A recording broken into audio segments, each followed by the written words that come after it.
Right, as I was saying, so we are given a non-empty set, right? On this, we define a binary operation. So what do I mean by that? Let me share you my screen.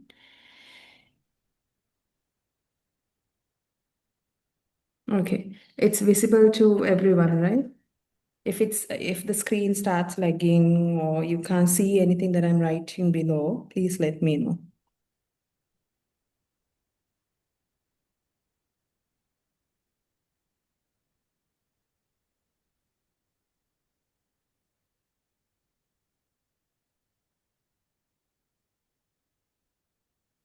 Binary operation. So we start off with a non-empty set, S.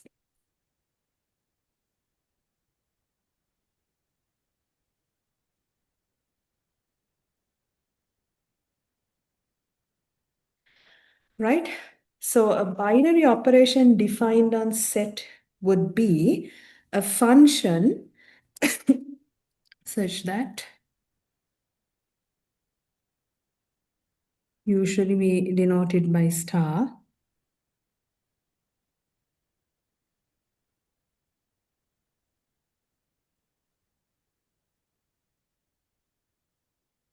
Is what we call a binary operation.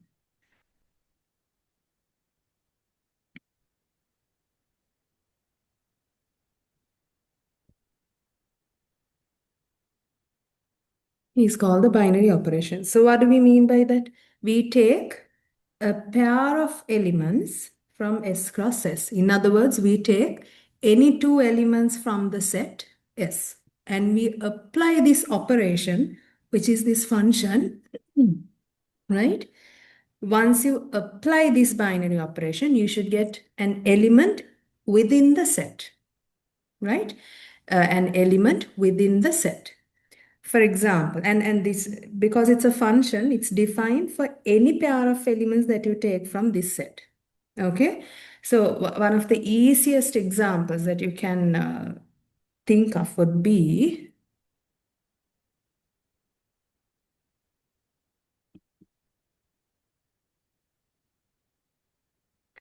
the set of integers together with addition.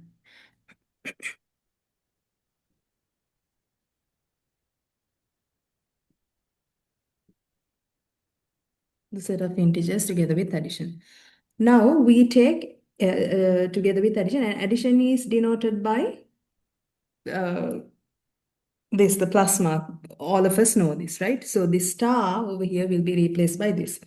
Now what do? We take any two integers, add them, and the end result would be another integer, right?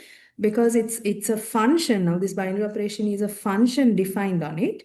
The usual way to represent this would be to take, if we take, let's say, this pair, 1 and 3 from Z cross Z. It means we are taking the two integers 1 and 3, right? And apply this operation. For now, in our case, it's addition. So plus of 1, 3. This should be what? 1 plus 3, which is 4. It's an easy example, right? So it's an integer. Now, instead of actually using this notation, any element, right? So with respect to this definition, um, we will denote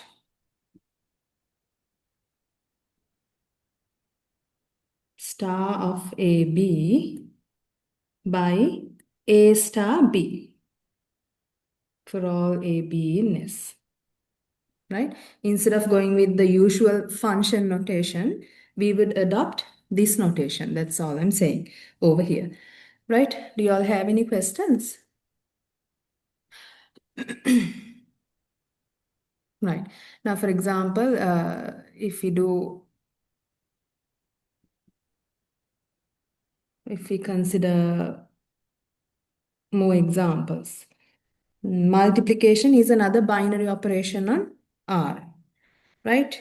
Uh, Multiplication. Why? Because you take any two real numbers, you multiply those two, you get another real number. Multiplication, denoted by this, is a binary operation on the set of real numbers.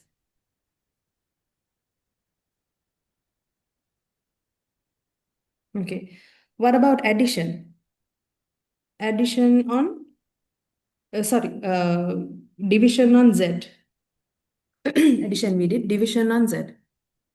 Division on the set of integers. Would this be a binary operation? You take any two integers, you consider its division. Can you guarantee that it ends up being another integer? No. No. So you can give one counterexample, right? For example, you take 1 and 2. Now, this is not a binary operation.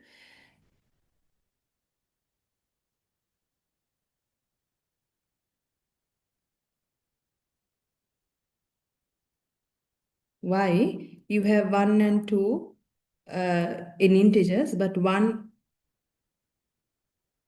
which is simply 1 over 2, not an integer, right? It's not an integer. Hmm.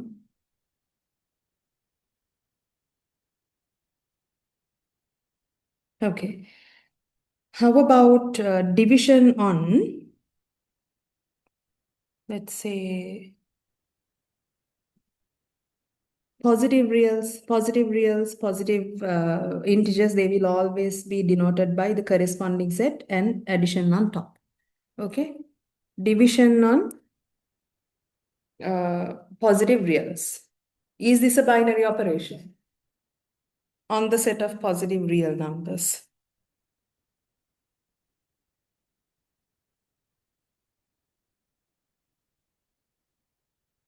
Yes.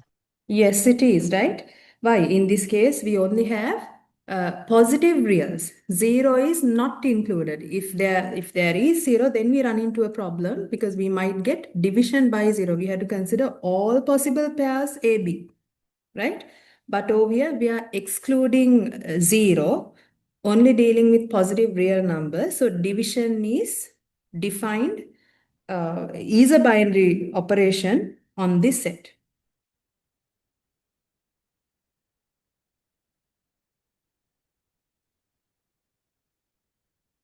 Right? So this is a binary operation on this given set. Right. Now,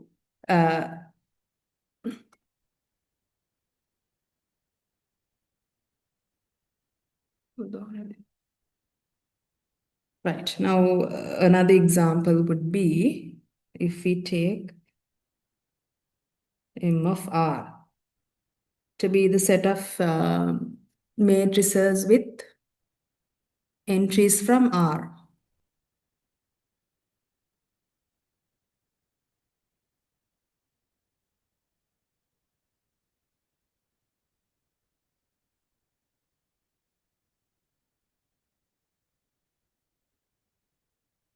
With entries from R. Is addition a binary operation on M of R?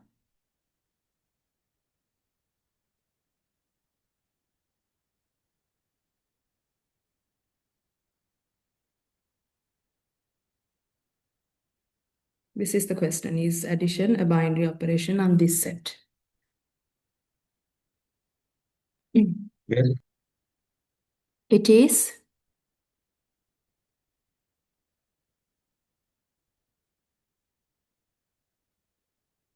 Okay, one student is saying no. Why do you say no?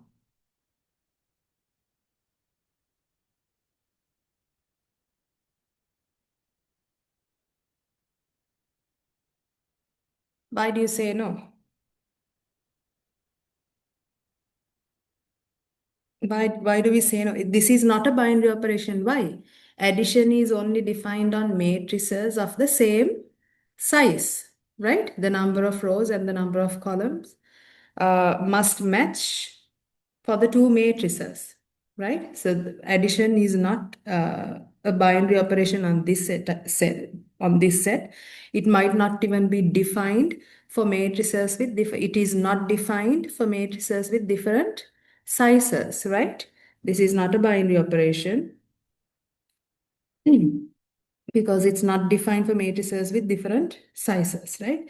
If we take M2R, this is the Set of set of order 2 matrices with entries from R.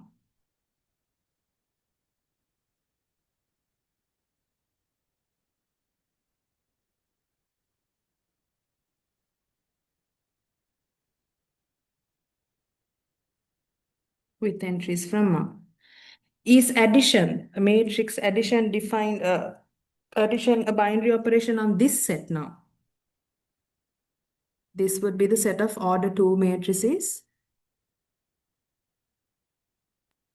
Yes. Right. Why? Because you take any two matrices, they are of the same size, 2 by 2 matrices. Addition is defined. Multiplication.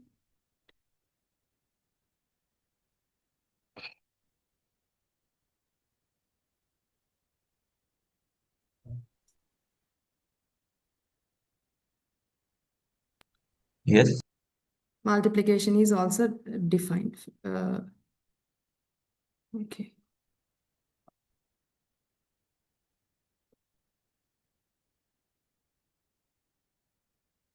They are binary operations on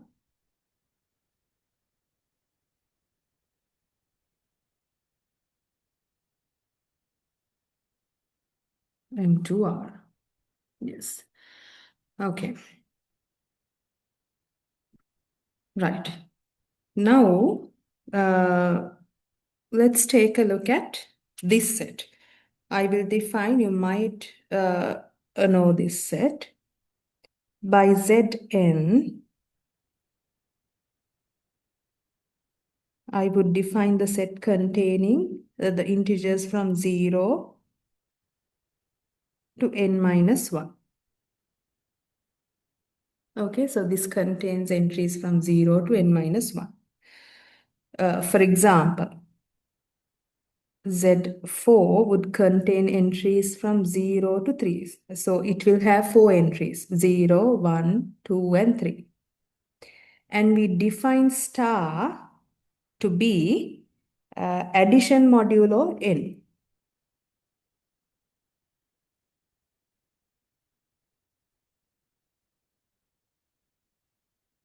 We define star to be addition modulo n. What does it mean? That means you take any two numbers from this set, right? And once you apply this binary operation, it should give you the remainder of the addition obtained when it's divided by this particular value, which is 4. Addition modulo 4 in this case. So we actually define star for Zn where it's addition modulo n. In this case, addition modulo 4. So this simply means take A and B from this set Z4, then A star B would give you R, where R is the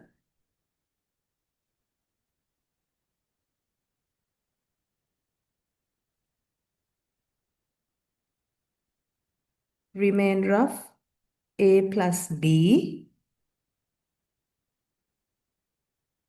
obtained when divided by 4. When divided by 4. Right. So now is this star a binary operation, a well-defined binary operation on this given set? For example, right? Let's take 2 and 3. How do we apply this binary operation? In some cases, this is actually denoted by sometimes plus with n over here. So in this case, it has to be 4, right? Sometimes star is denoted in this form. Right, how do we obtain elements once you apply this binary operation? For example, let's take 2 and 3. We have to find the remainder when we divide 2 plus 3 by 4. So you add 2 plus 3, you get 5. Divide by 4, what is the remainder that you get? 1. 1. So the remainder is 1, right? So does this define a binary operation on Z4? Yes. Yes, all elements are in there, right? It's closed under this binary operation. No matter which pair you pick, once you apply this binary operation, it's all in there in the set. So it's a binary operation. Uh, so we can actually write it for the general case. Star, or let's take plus n addition.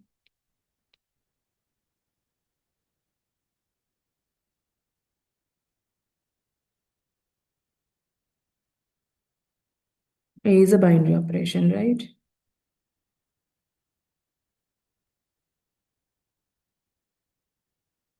Is a binary operation only.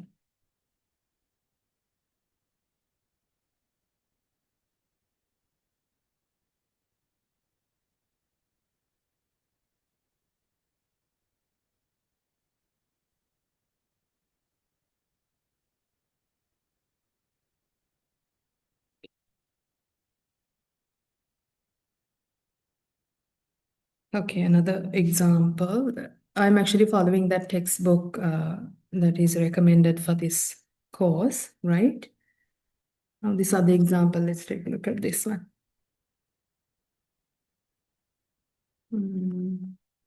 No, before we actually go to this one, I said early on that the set Zn is closed under this binary operation. What do we mean by that?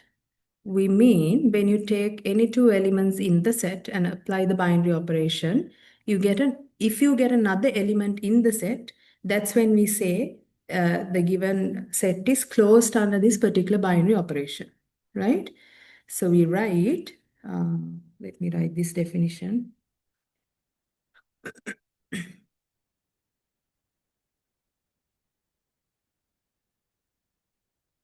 If we take star to be a binary operation,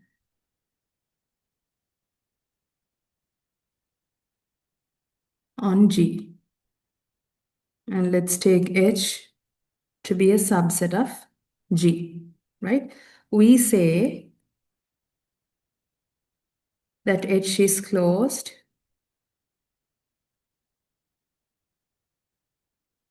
under star if for all A, B in H, we have A star B to be in H. In this case, we say that the restriction of star to H is the induced operation of star on H. Okay. Now,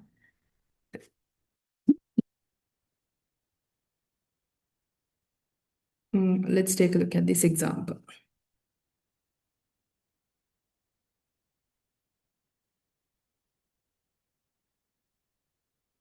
Consider the set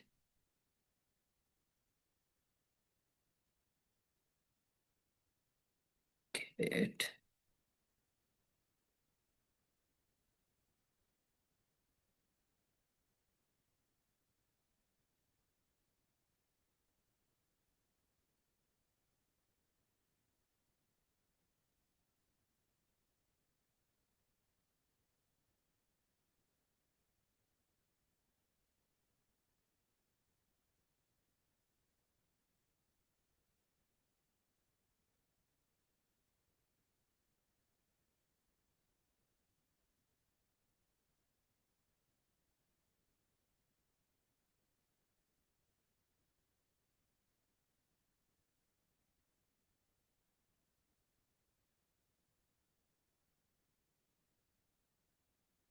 Okay, hold on for a minute.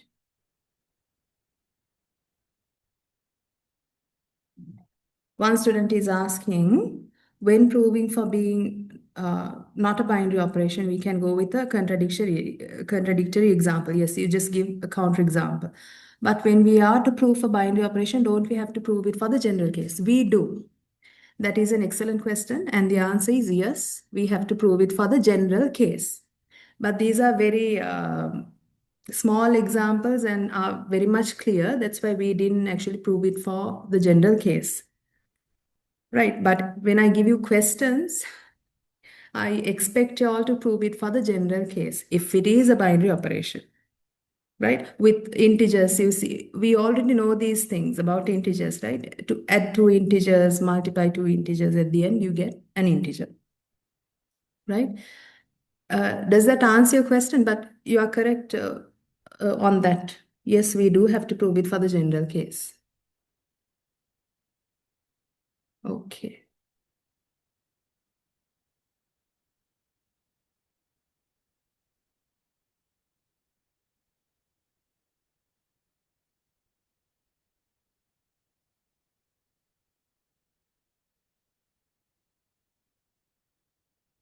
Right. Now, where was I?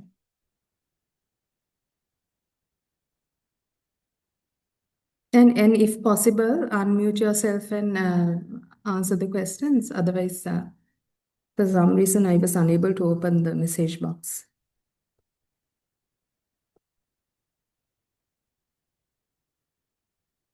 Okay.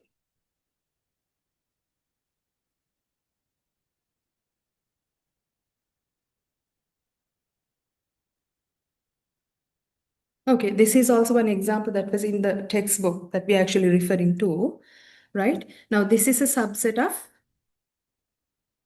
the set of integers, right? The set of integers.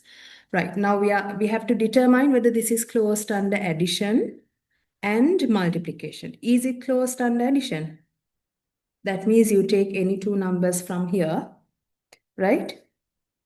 Once you add those two, it also must belong to this same set.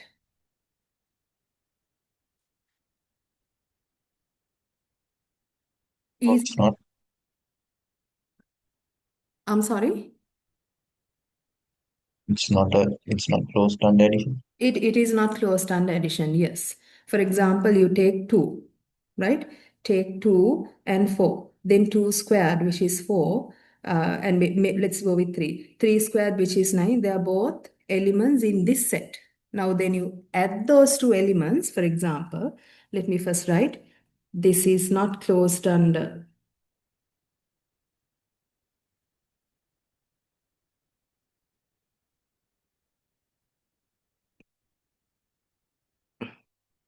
addition. Why is that? Why is that? We have for 2 and 3 positive integers, right? 2 squared, which is 4, and 3 squared, which is 9, both elements in H, right? Now we add those two elements, 4 plus 9, what do we get? 13. But 13 is not an element in H.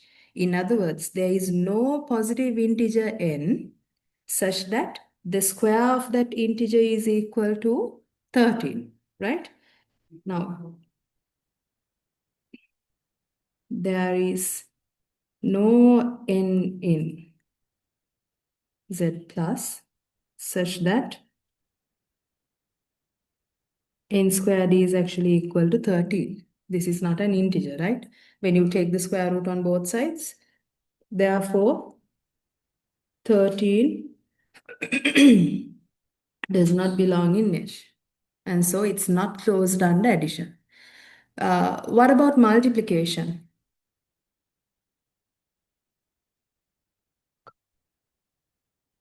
Multiplication.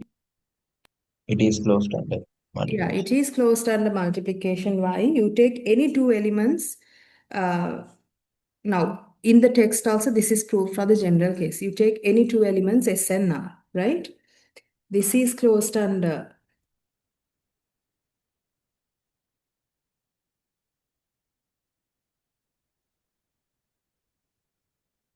multiplication. For example, let's take any two generic elements R and S from H. Then, by definition of H, all elements in H must be of the form n squared for some integer n. So we do have some integer n, some positive integer n and m such that R is equal to n squared, S is equal to n squared, right? So we do have, there exists n and m such that uh, R is equal to n squared and S is equal to n squared. Now we take the multiplication of R and S. Now R times S would be n squared times m squared. So nm squared. N and m are both positive integers. Therefore, its product, nm, is also another positive integer, right? As you can see, the product of Rs can be written as k squared for a positive integer k. From this, we see that it's nm, right? So it's closed under multiplication.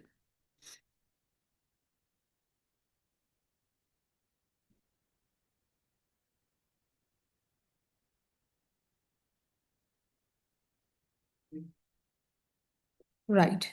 Now,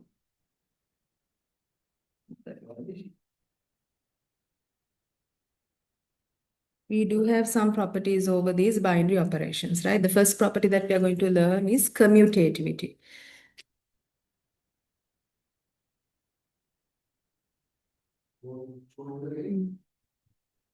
Yeah, let's put it this way.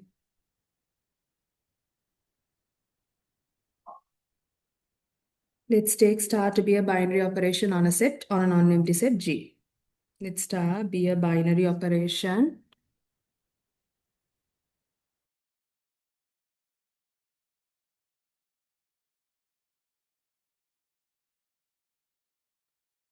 let star be a binary operation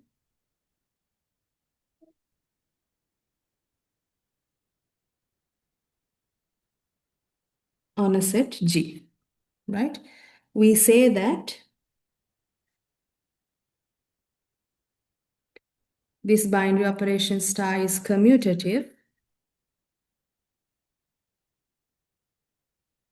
if for every AB in G, we have A star B to equal B star A. That means the binary operation actually commutes these elements. It doesn't matter that you take A star B, you should get the same answer when you compute B star A, right? Now, integers together with addition is a commutative, addition on integers is a commutative binary operation. Whereas subtraction over integers, even though subtraction is a binary operation, it's not commutative. Why? 1 minus 2 is not the same as 2 minus 1. It gives you two different answers, right? Okay, and then we have the associativity property. For the same definition, I'll just write. And we say that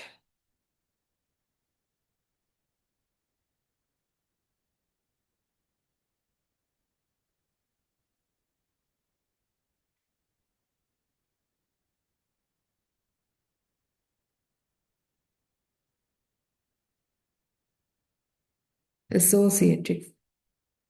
If A star B star C is equal to A star,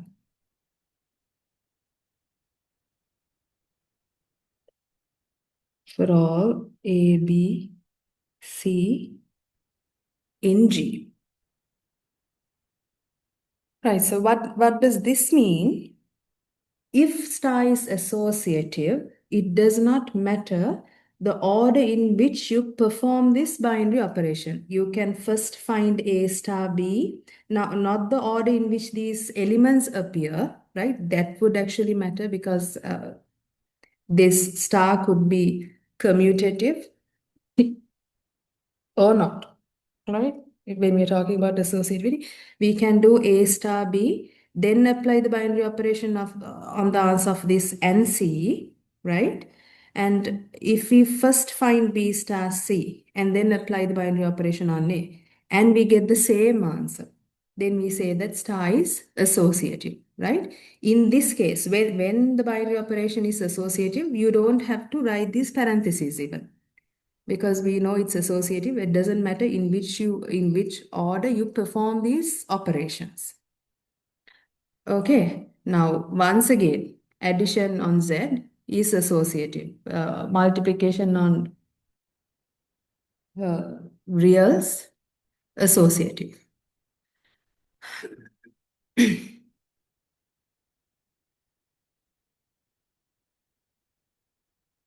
Okay.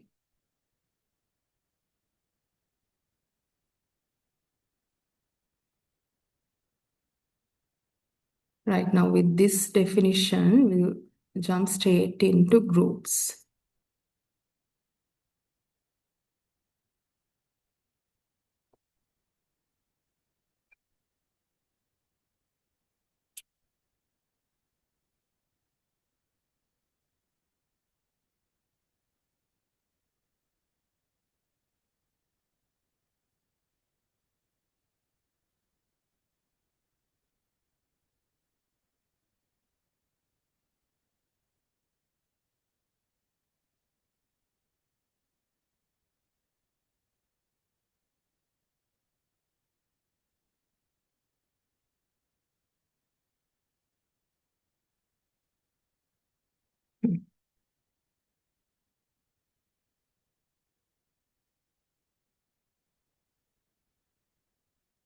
Okay. Let's take G to be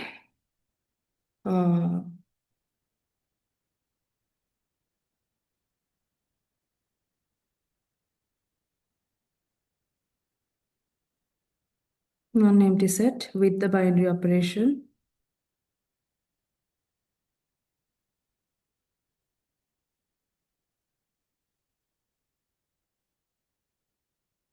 With the binary operation star, right?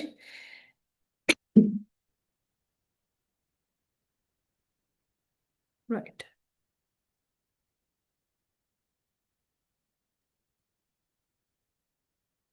We say that the mathematical system given by G star. So this means you have this non-empty set G, and on this we have defined this binary operation star. We say that this is a group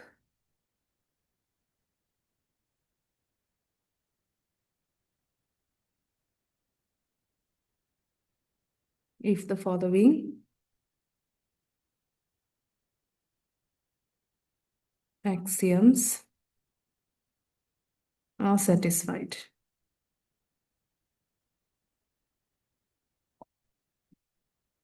First one would be the binary operation must be associative. So we had to check for associativity.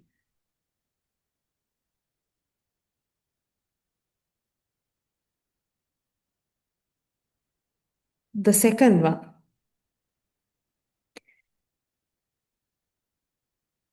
there exists an element in G for all G in G such that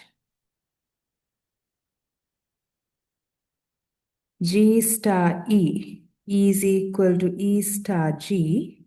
This is equal to G, right? That means we must have an identity E in G. This by definition means the identity element, right? So I'll put it this way. That is, there exists an identity E in G.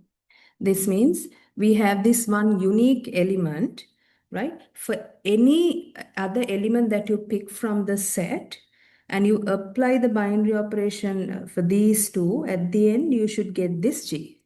This E is what we call the identity of G.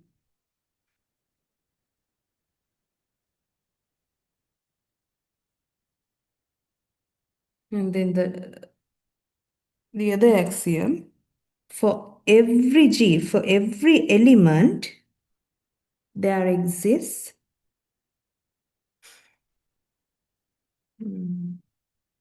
let us simply go with G inverse.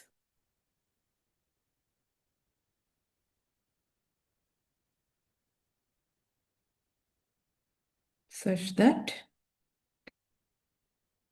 G star G inverse is equal to G inverse star G, and this is equal to E.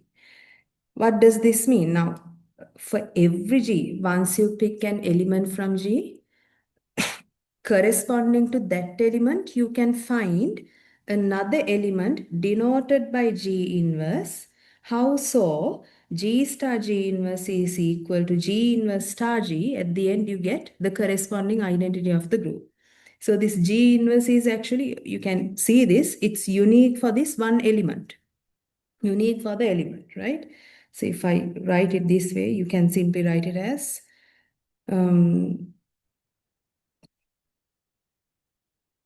every G in G has an inverse.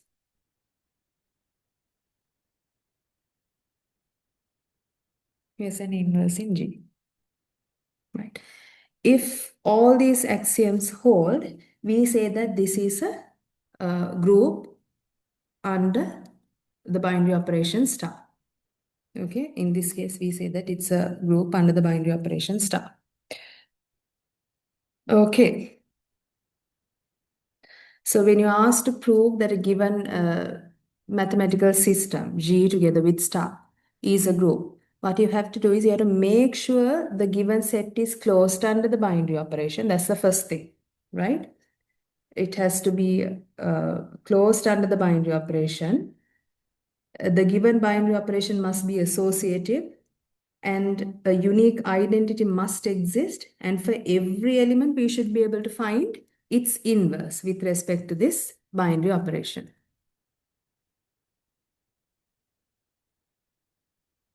Okay, right. Let's do some examples. Okay. Right. If we take, let's go positive rationals together with multiplication, right? Now multiplication, this is given as a mathematical system. So we know that it's a multiplication is a binary operation over this set, right? The positive rationals, this set is closed under multiplication. Furthermore, this is actually a group. Now to prove this, we have to show that each of these axioms are satisfied. First thing is, we have to show that multiplication is associative, right? We actually know this from properties of the set of rational numbers. Okay, first thing is this is closed under multiplication. Now we go to these axioms. First one, we know that multiplication is associative, right? Let's take, we know this actually from the properties of the rationals. Let's take any three rational numbers, positive rationals A, B, C in Q, right?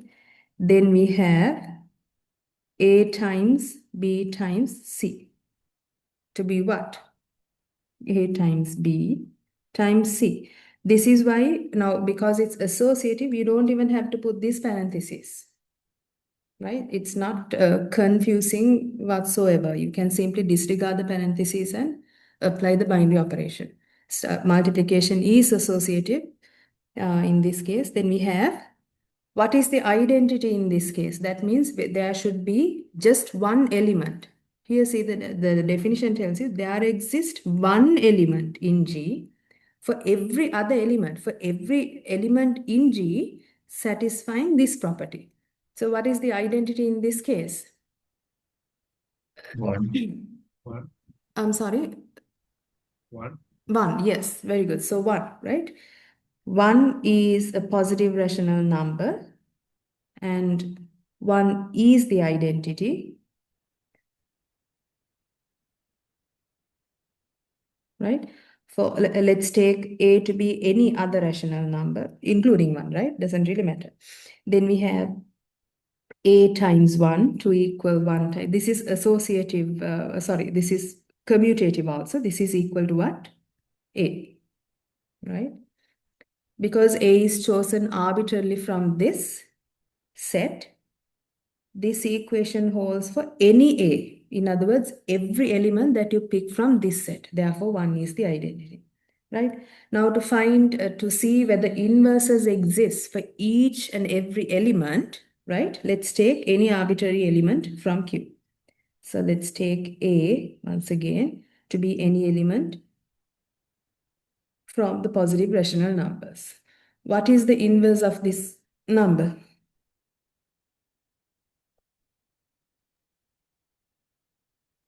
1 over A, right? And it's defined by A is chosen from the set of positive rationals. We will not run into a case where we have 1 over 0. 0 is not in this set. So for any A, 1 over A is defined. Then we have A times 1 over A is equal to 1. So that A inverse is equal to 1 over A, right? So the inverse exists. Right. What about this set? Q together with addition. The set of rationals, once again, closed under addition. Any two rational numbers, you add it. At the end, you get another rational number. This is also a group. This is a group. We have to check whether all axioms are satisfied. First thing is we have to check whether addition is associative. Addition is associative. This also once again comes from properties over rationals, right?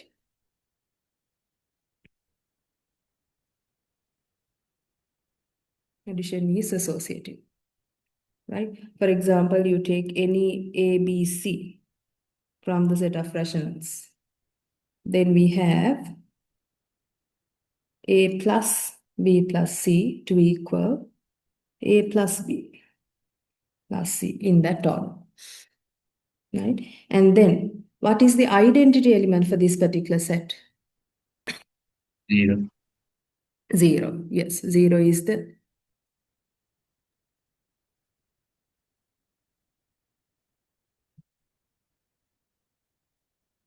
right. 0 is a rational number, 0 is the identity.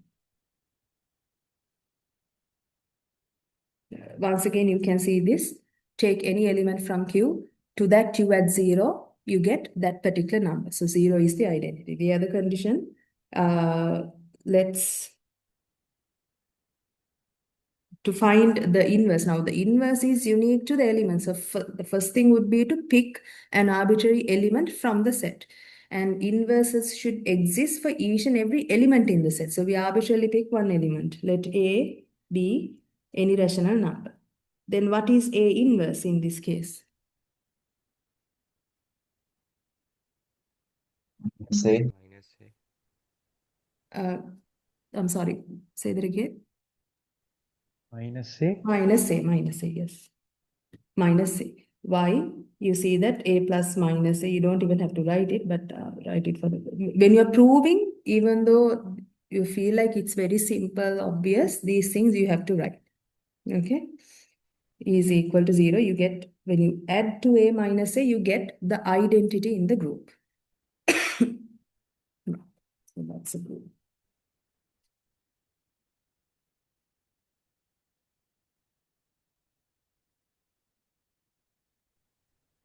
Madam, Yeah. when we are writing the A to the power minus 1 and also A inverse, doesn't that kind of confusing, because now we put minus 1 as the index in both cases? That's a very good question. But now we are in a different structure. Over here, we are dealing with a group. You have this set.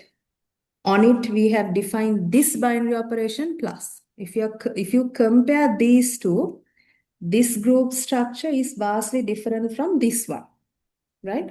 We are simply, by writing A to the power negative 1, indicating the inverse of this element, right? It's not the usual, with respect to multiplication, we are very much used to this. When you put A raised to the power of negative 1, we are used to writing 1 over A by taking the reciprocal, right? But when it comes to groups, this is by definition. By definition, we denote the inverse of A by writing A raised to the power of -1. Because now we are in a group with a certain binary operation. Okay. Okay, madam. Thank Now you. in this group, when we know what our binary operation is, obviously Q together with multiplication is not a group. Right? Because you have 0 in it, 1 over 0 is not defined. There is no inverse for 0. Sorry. And then once you know what your binary operation is, this simply denotes the inverse with respect to the inverse of this particular element with respect to that binary operation. Okay. Yeah, madam. Thank you.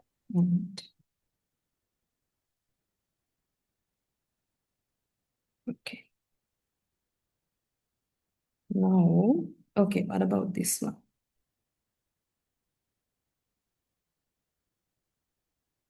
Now this is, you can easily see this, right? This is not a group.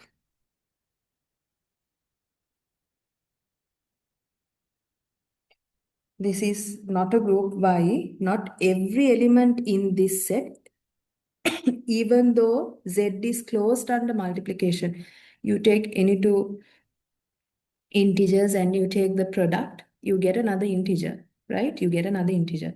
But not every element in this set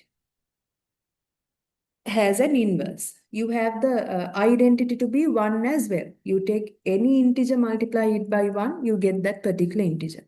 But not every element in this set has an inverse, right? For example, you take 1, even, you can even argue with 0. You take 1, the only possibility would be to multiply 1 with 1/2 to go back to the identity. So the inverse we see must be 1/2 for the integer 1, but 1/2 is not an integer, therefore, sorry, not 1/2, for 2. Let me write it below. Observe that 2 is an integer and 1 over 2 is not an integer, right? 1 over 2 times 1 is equal to 1. And therefore, 2 does not, any integer that is not 1 or -1 does not have an inverse or 0.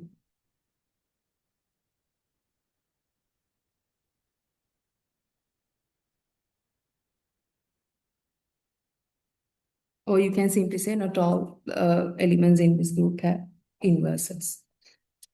Therefore, it's not a group. Okay, right. What about this example?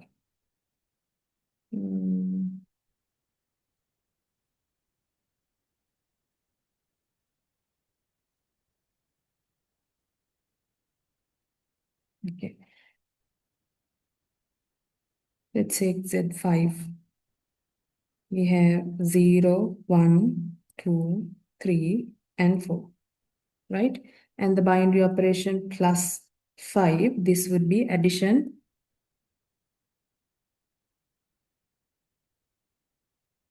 modulo 5. Addition modulo 5.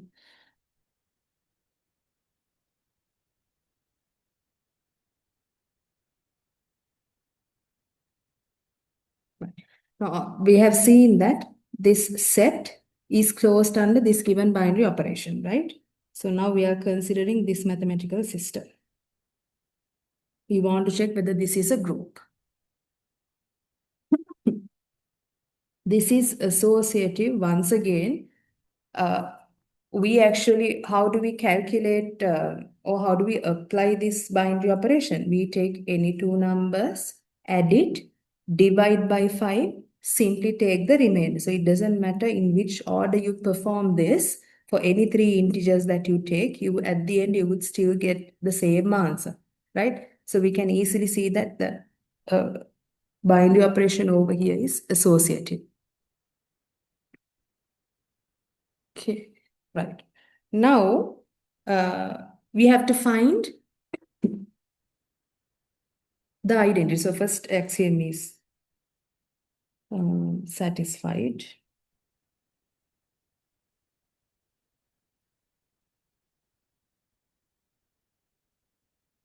Clearly associative. Second one, the identity. What is the identity of this set? 0. 0. Once again, 0, right? 0 is the identity. Why is that? You take any element from here. Let A be an arbitrary element chosen from this set. Now you apply the binary operation, and this binary operation is commutative as well. It's commutative as well. A plus 5, 0. This is because it's commutative, 0 plus 5, A. This is equal to A. Why is that? No matter which element you pick from this set, it will be less than 5. And you add to a number that is less than 5, 0, you get that particular, and then you divide that number by 5, the number is still less than 5. So the remainder is the number itself, right? So we can see that 0 is the identity. Okay. Now to find the inverse, what do? The easiest way to go about doing that part of the problem would be to take a multiplication table or simply a table, right? How do we take this table?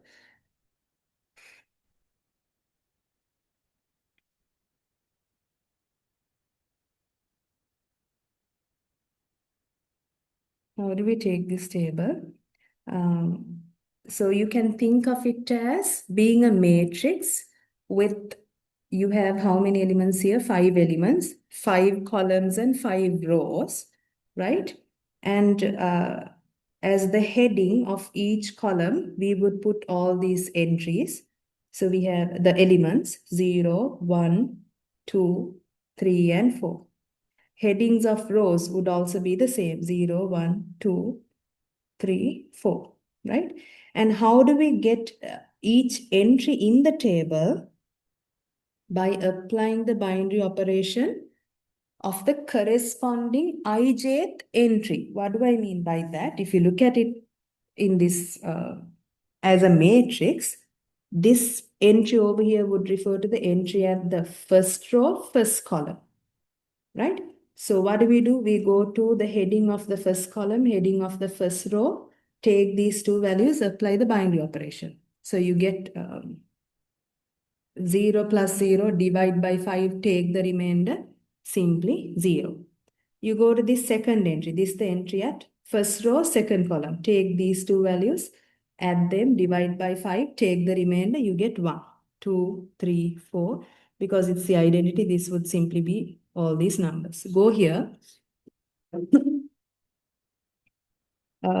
This is the entry at second row, second column. Take these two values, add, divide by 5, take the remainder. You get 2. You have 3 over here, 4, 0.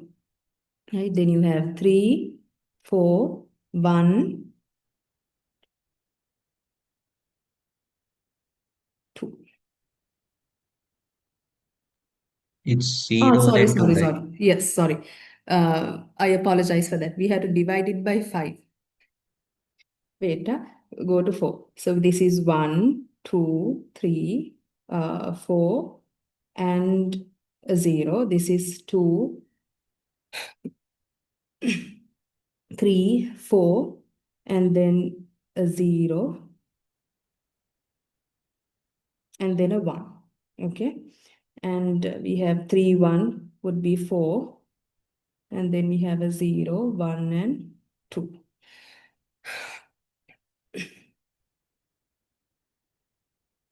0, 1, 2, 3, right? All these values actually permit. You can see this, right? It's a symmetric matrix. Right now, how do we find inverses? By simply looking at the table. As you can see, once you perform the binary operation on all possible pairs, you get all these values that are in this set, right? How do we find, for example, the inverse of 2?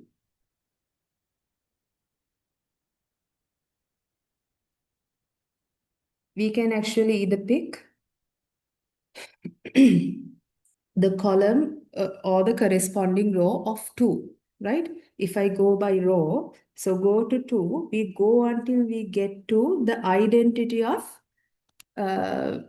our group. In this, we haven't concluded that it's a group yet, so I'll just call it a set, right? Go along this row until you get to the corresponding identity, which is 0, right? So we now understand when you take 2 and 3, apply this binary operation, you get the identity. So the identity of 2 is 3. On the other hand, identity of 3 is 2. Same goes for the now identity, inverse of 2 is 3, the inverse of 3 is 2. For the identity, the inverse of the identity will always be the identity itself. Now for 1, what is the inverse of 1? 4. And the inverse of 4 is, it goes both ways, would be 1. And we have gotten all the other entries, right? So in this case, inverse of the identity is the identity itself. Inverse of 1 is 4. Inverse of 2 is 3. 3 is 2. Inverse of 4 is 1. So for each element in this set, the inverse exists as an element in the set, right? All 3 conditions are satisfied. Therefore, this is a group. Excuse me, madam. Yeah. Is in every group, Yeah. if it's is the inverse of the identity element is the element itself, like for Yes. every group For the generally? identity, yes. Inverse of the identity will always be the identity. Thank you. Right.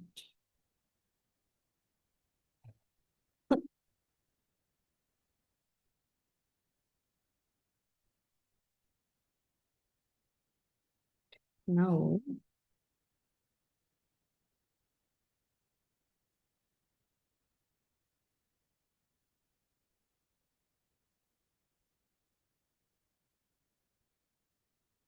okay, let's take a look at this group.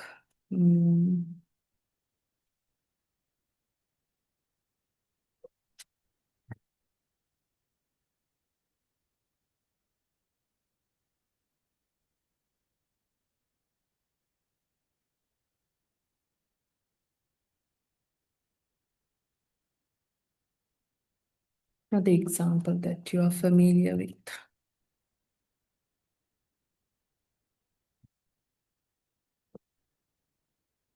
Let's take M2R.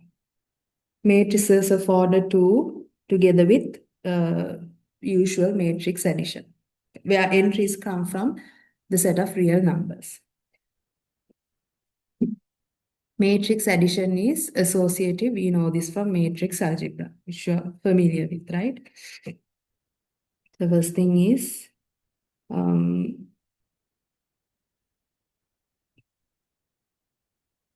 addition is associative.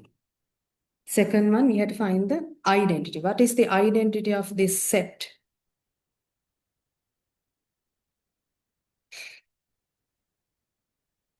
The identity matrix, or rather zero matrix? Zero matrix, right? It's the zero matrix. The zero matrix of order 2 is the identity. Why is that? Let's take any matrix of order 2 with real numbers, with real entries. So I'll just denote it by this to be an arbitrary matrix from this set. Then we have A, B, C, D. To this we add the zero matrix, right? You can commute these two, you get A plus 0, which is A, B plus 0, which is B, C, D, because you add entry-wise. You're familiar with this, right? So we see that the zero matrix is the identity. Right, now to find the inverse, because the inverse is unique for the element, the first step would be to pick an arbitrary element. So let's take A, B, C, D with these real entries, an element in M2 of R. What is the inverse of this element? 1 over 80 minus B. 1. Say minus B minus C minus. Yeah, every element we take the negative, right? Right? The inverse of this, now observe that I'll write it over here. To this, I'll add the 2 by 2 matrix where we have all these entries, they're negative counterparts. So let's take negative A, negative B, negative C, negative D. You have A minus A, which is 0, which is 0, 0, 0. You get the identity element. So what do we see? We see that the inverse of this, once again, when I put this notation, when I take this notation over here, this is not the inverse with respect to multiplication. We are simply looking at this group structure, taking the inverse with respect to the binary operation, addition. Okay, so this would be the inverse of this given matrix. all axioms are satisfied. Therefore, this is a group. Sorry. Right. Now let's take another one example. Hmm.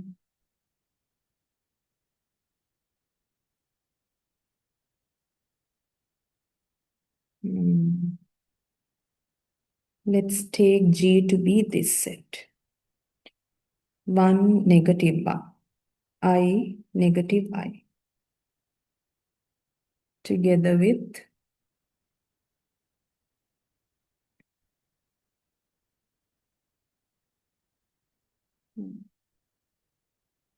the usual multiplication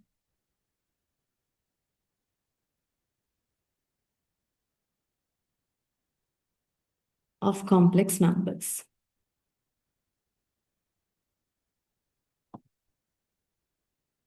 Together with the usual multiplication of complex numbers, right? So you see we have complex numbers over here, I, where I squared is equal to negative 1, right? Right. Now, we want to see whether this is a group. First thing is, once again, multiplication. This group is closed under this multiplication. Now, all this information can be derived if we use a multiplication table. So that is what we are going to do in this instance. First thing is the first condition. Associativity actually holds because multiplication is associative over the set of, over the complex number system, right?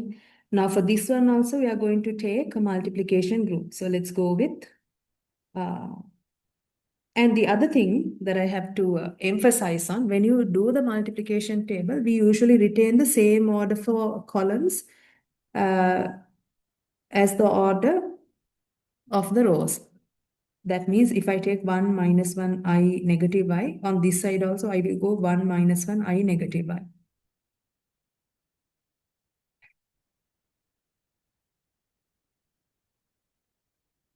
Right. Now the usual multiplication. What do we have over here? 1 minus 1 I negative I, the usual multiplication. So we got I, negative I. If you go in this direction, 1, negative I. Go in this direction, negative I, negative 1, 1. And then negative I, 1, negative 1. This last entry is negative 1. Right.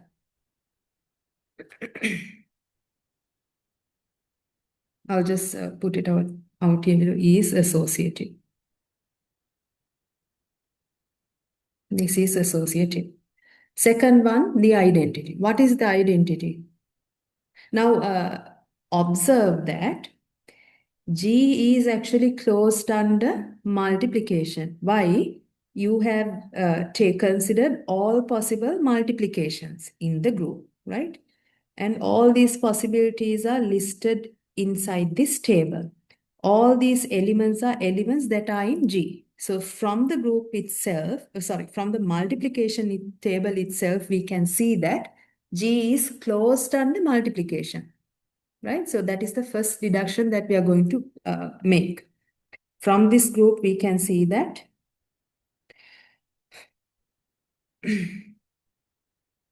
G is closed under multiplication, right? For this event to be a mathematical system, right? We must have G to be closed under the given binary operation. And we see all these entries that are in here are elements in G, nothing outside of G. So it's closed under multiplication.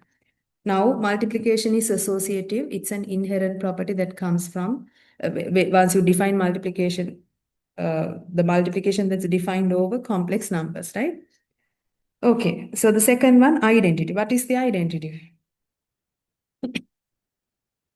Once again, 1, right? As you can see from this first row and the first column, you take the multiplication of every entry by 1 on the left, you get all those entries. Then if you look at this first column, you have considered multiplication of all these entries by 1 on the right. You have gotten all those entries. So we see that 1 is the identity of this set. From the multiplication table, I'll put it this way, from the multiplication table.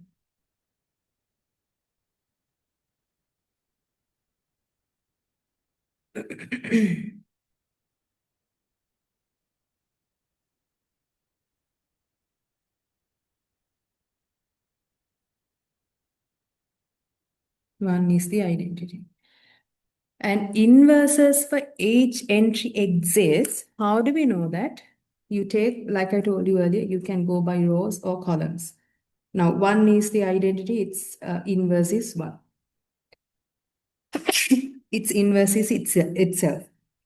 Let's go to negative 1, right? We go along this row until you get to the identity. So you see it's over here. What is the inverse of negative 1? It's negative 1 itself. Now go to I, you see 1 over here. What is the inverse of I? It's negative I. For negative I, it has to be I, which you derive from here. Right? Inverse of 1 is 1. Inverse of negative 1 is negative 1. Inverse of I is negative I. Inverse of negative I is I. On all these are elements in G. So for each element in G, an inverse exists, right? This is the third condition. All three conditions are satisfied. We see that this is a group.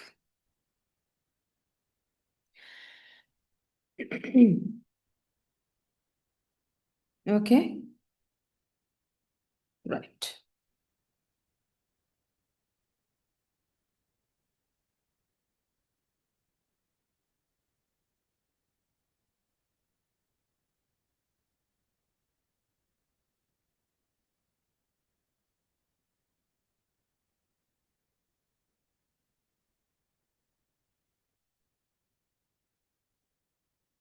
Right.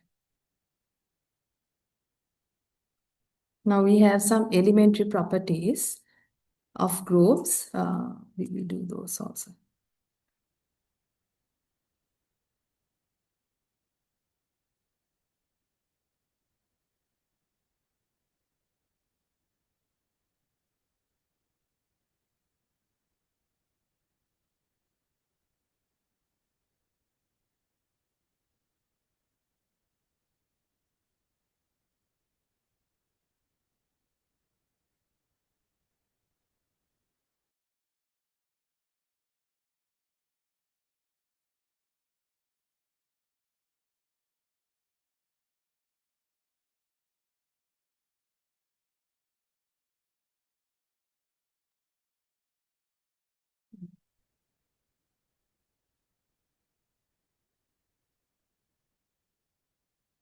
Do you all have any questions up to this point?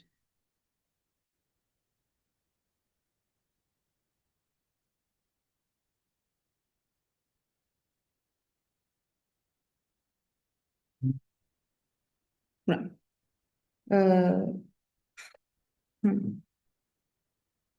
Let's take G together with the binary operation star to be a group.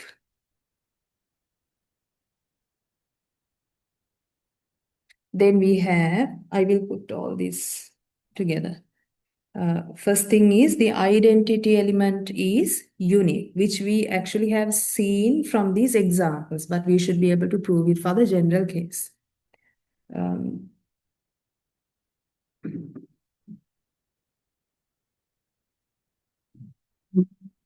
The identity is unique. And then what else do we have? The inverse is unique for that given element. So we write for each element in G inverse, which is an element in G, is unique.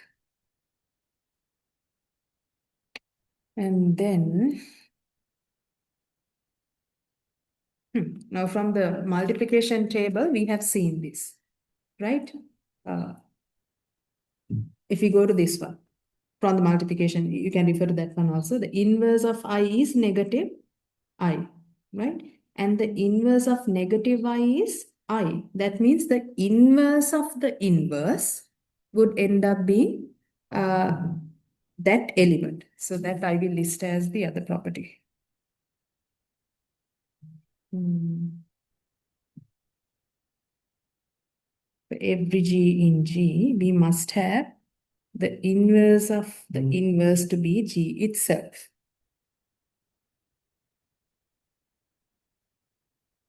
Okay. Right. These are some of the properties. Okay. We'll see the first thing. Now we are going to prove this together. Proof. First one, identity is unique. Right. Now we will use the method of contradiction. Right. We will suppose the identity is not unique. If it is not unique, that means there is not just one identity. We must have more than one. In other words, we must have at least two identities. So how do we proceed in the proof? We will use the definition of the identity and the definition of a group and prove that those identities will end up being the same. Right? Okay. So for the first one, let's suppose that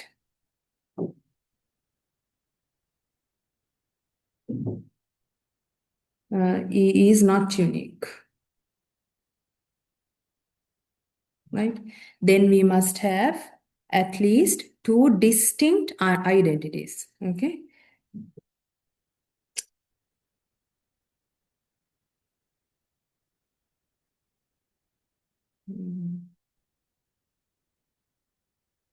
Two identities that are different from each other. Two distinct identities.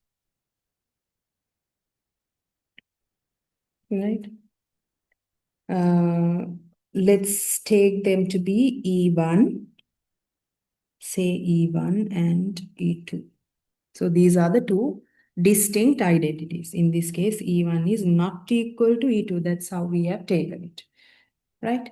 Now, these two are identities. Not only that, these are elements in G as well. So what I'm going to do is, first, I will simply consider this to be the, now I'm trying to apply the definition of the identity over here by taking E2, because E2 is already an element in G, right?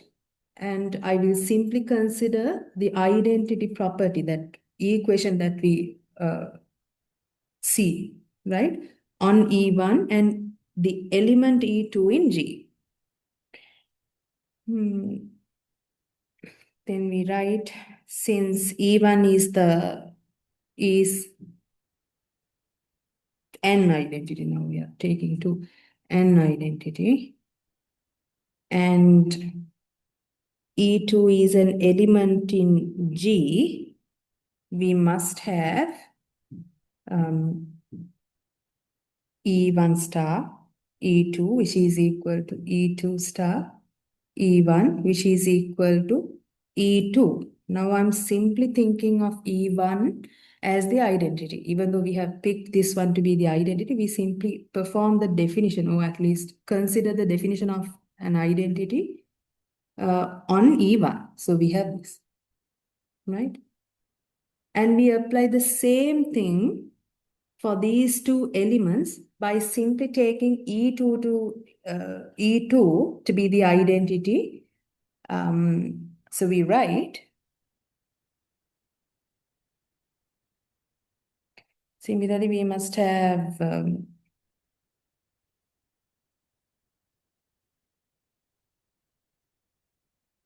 E2 is an identity and E1 is an element in G. Now we have what? E1 star E2, which is equal to E2 star E1 equals E1. And from 1 and 2, we have E1 equals E2. And this is a contradiction. Why? We have supposed that we have two distinct identities. Our supposition tells you E1 is actually not equal to E2. But from all these computations, these arguments, we see that E1 ends up being E2. This is where the contradiction lies. A contradiction. Since E1 is not equal to E2, therefore our supposition must be wrong, right? And E must be unique.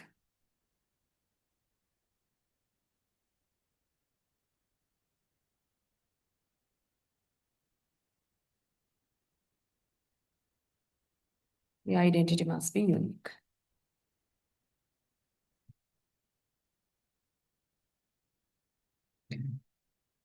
Okay, now to prove the other one. Now the other one is also actually pretty much the same thing. Now for any element G, we had to show that its inverse is unique. So we assume that it's not unique, therefore it must have at least two distinct inverses. Two distinct inverses, right?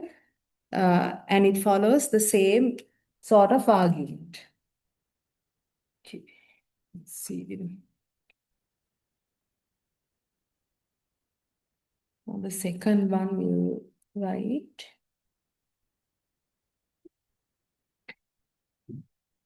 Again, using the method of contradiction.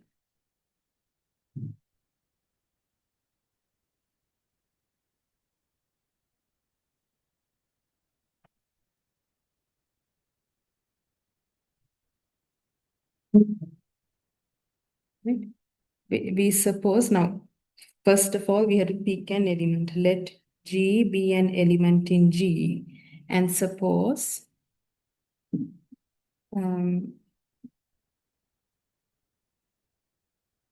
G has two distinct inverses, let's say G1 and G2. G1 and G2.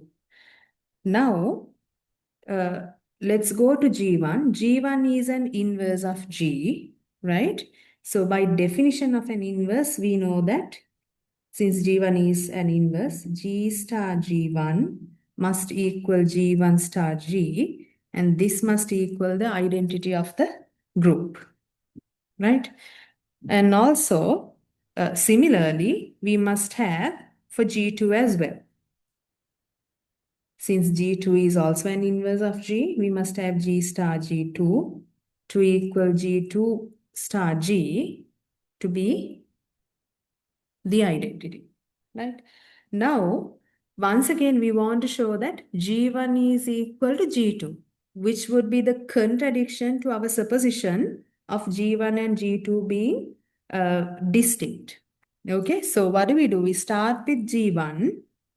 G1 we can write as G1 star the identity. This is the definition of the identity, right? By definition of the identity. Now, this we can write as using the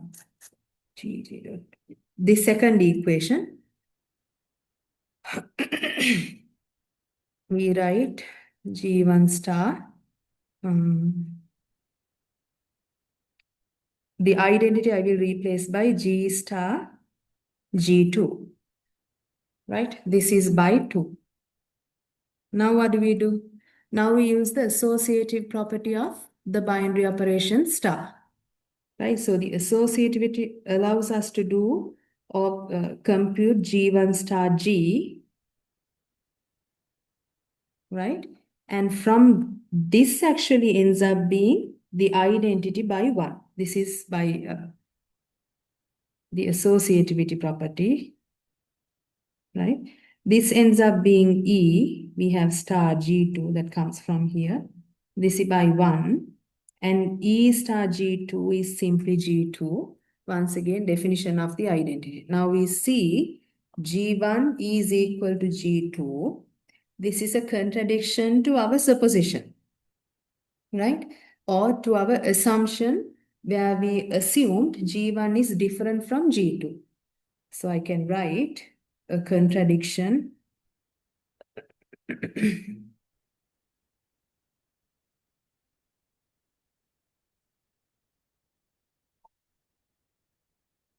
to our assumption G1 is different from G2.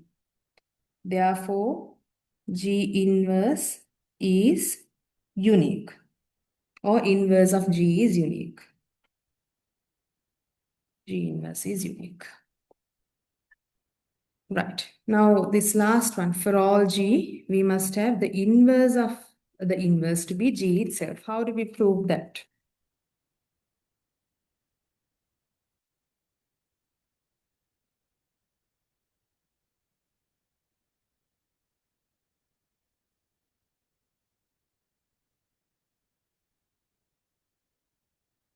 Any ideas, anybody?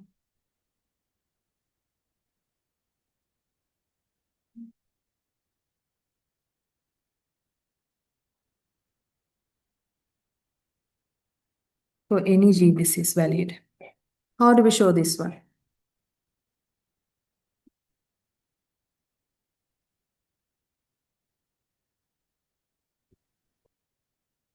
Can we use the proposition that G star is G itself and then take the inverse of the both sides? Take inverse on both sides. Okay, say it again. G. G star. Sorry, G times G inverse is E. And take the inverse of both sides. Because we know that E inverse is E itself, right? All right, okay. Now, that's actually a good one. We have another property which I would list over here, okay? Because I haven't done that yet. Let me put it over here. The inverse of, no. Let me write it in G1, G2 in G. We must have we must have G1 star G2 inverse to be G2 inverse star G1 inverse. That is also another property, right? This also you should know. Right. Okay. Coming So I back. have another way. Yeah. So G inverse star G inverse Yeah. is E, no? Yeah. So the inverse of G inverse is G inverse. That's actually a very good point. But do we have to go this far? Now see No, this. since G is also the inverse of G inverse, and the inverse is unique, so the G must equal the inverse of inverse. Exactly, right? Now, in this case, we don't even have to write all this. We simply refer to the definition of the inverse of G, right? So by definition, we know that by definition of an inverse,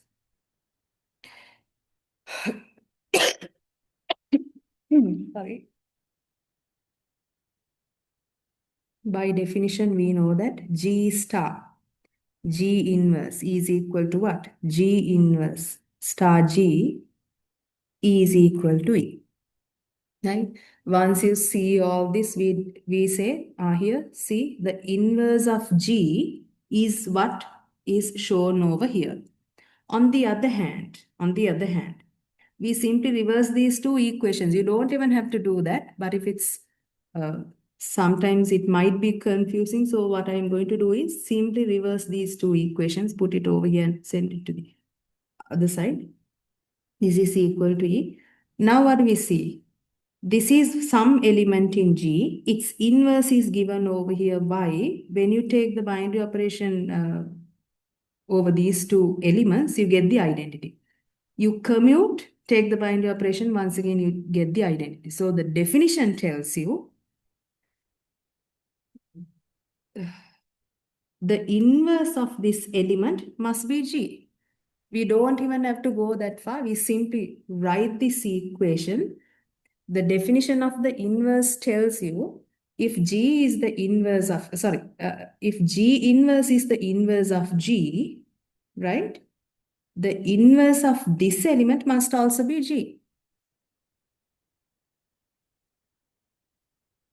It simply comes from the inverse. You just have to write the equation and say from the equation here, the definition tells you this must be the inverse.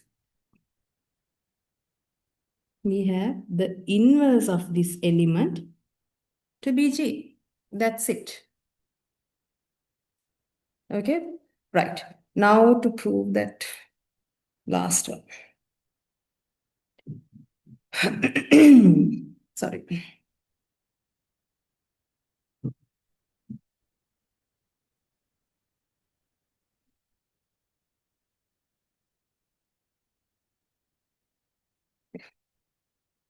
G1 star G2 inverse is equal to G2 inverse star G1 inverse. Right. What do we do in this case? Now, we want to show, this is what we want to show by definition. By looking at this equation, we understand what you see on this side is the inverse of G1 star G2, right? That is what we have to show, right? We have to show that the inverse of G1 star G2 is this. So we simply use the definition of an inverse. In other words, what are we going to do? We take this element, take the binary operation with this other element that you see on this side and show that at the end you get the identity element. We want to show that G1 star G2, you take the star with this one, G2 inverse star G1 inverse is E, and you have to commute these two elements also and show that you get the same, you get the identity in that case as well.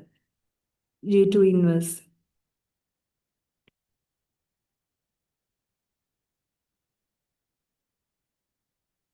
So we start off with the first equation. As you look at the equation, you can see we simply use associativity of star of the binary operation, right? So we go to the first one. First we take G1 star, G2.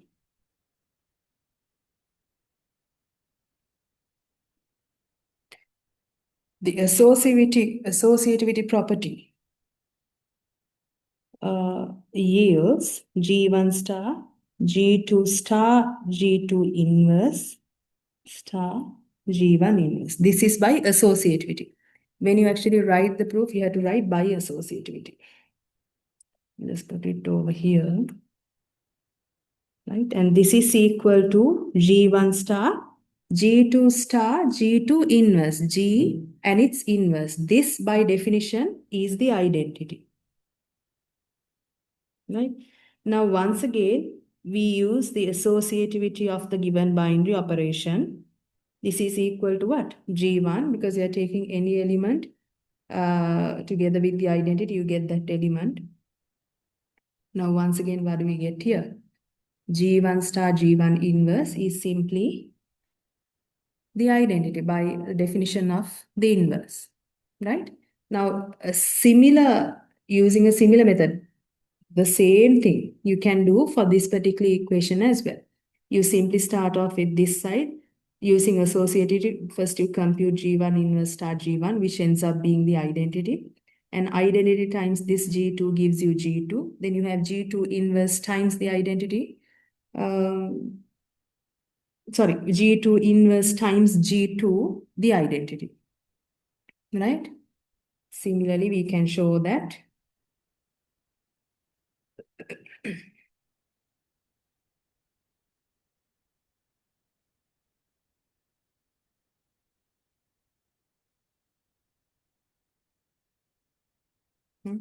therefore, by definition of an inverse,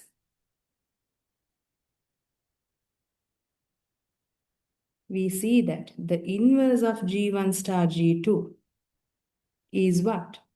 G2 inverse star G1 inverse.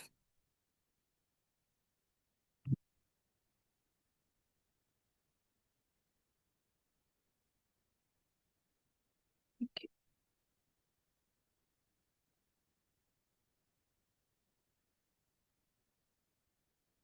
Let me see.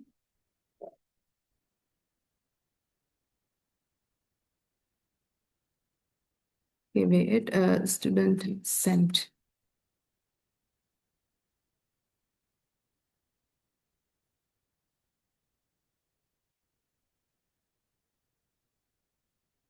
Right, do you all have any questions so far? Any question that you need to clarify?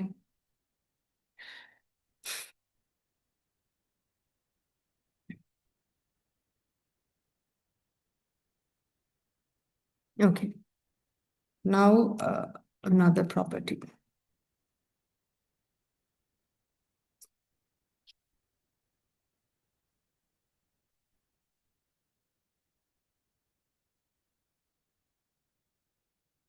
Hmm.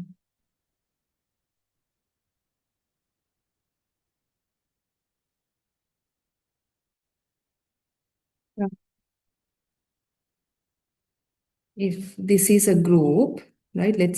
Let this be a group, right? Then the left and right cancellation laws hold in G.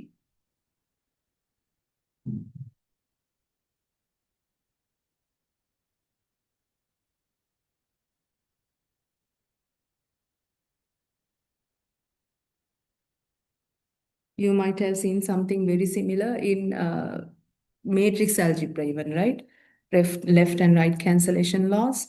What do we mean by left and right cancellation laws? That means for any ABC in G, we must have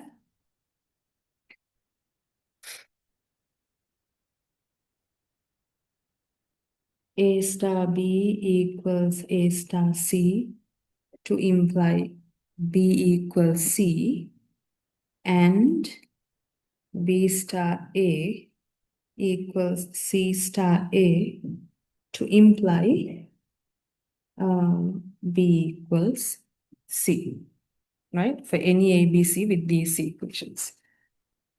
Okay, how do we prove this? To prove the first one,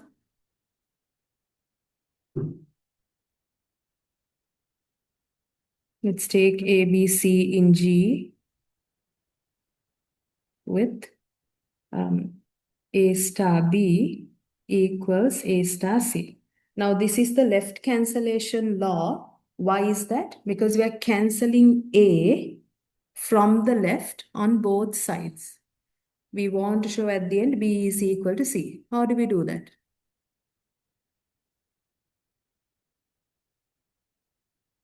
Any suggestion? We need to show Multiply that. both sides with A inverse. Exactly, right? We simply take, it's that easy. The same thing with the other one.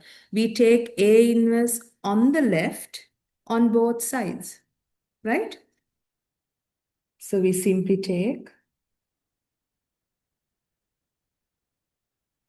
A inverse on both sides. On the left by the binary operation star. We have A inverse star, A star B equals A inverse star, A star B, and in the next step we simply apply the associativity. So we have A inverse star A, which ends up being the identity. Identity times B is simply B. Over here also associativity yields A star A inverse star A, which gives you the identity, and identity times C is simply C. Once again, for this also, we do the same thing, but we take A inverse on the right on both sides. That's why we call this right cancellation law.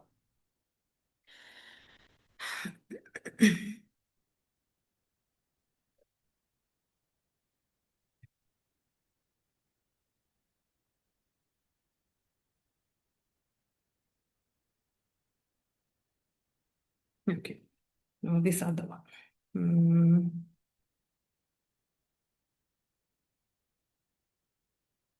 Let's take once again G and star to be a group.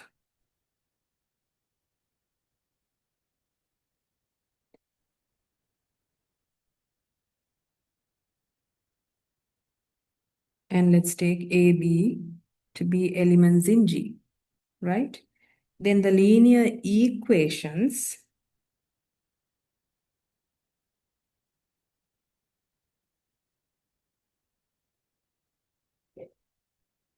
we have A star X equals B and Y star A equals B. They have unique solutions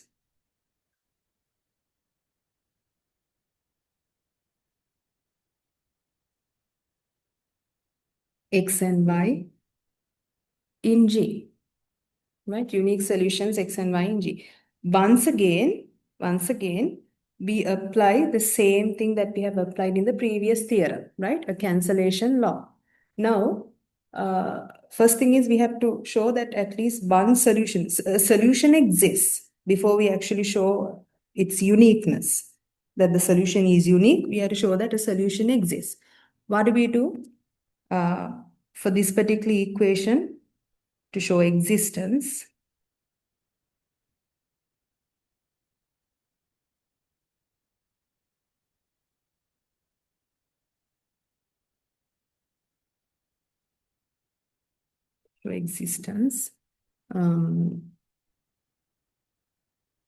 A star X equals B, what do? We take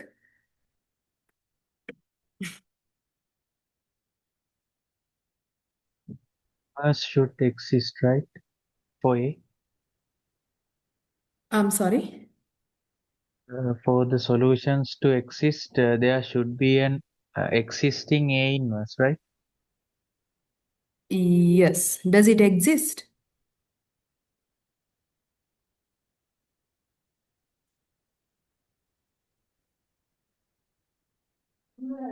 Shh, shh, shh, shh.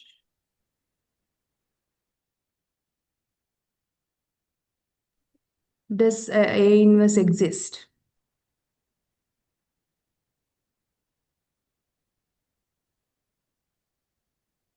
Since it is a group, it should be Yes, existing. exactly. A is taken from G. So its inverse exists and is an element in G. So A inverse exists.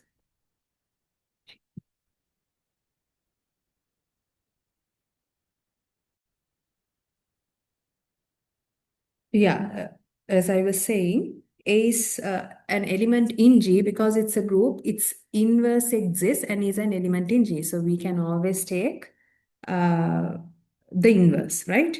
Now, to show existence, that is to show uniqueness, right? We had to show existence first.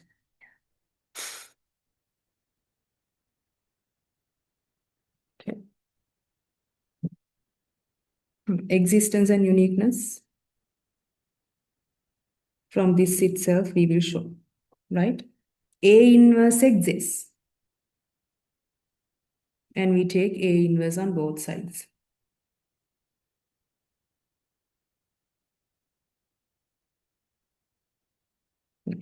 So from here, we get, once again, using the associative property, A inverse star A, which ends up being the identity element in the group, identity element times X.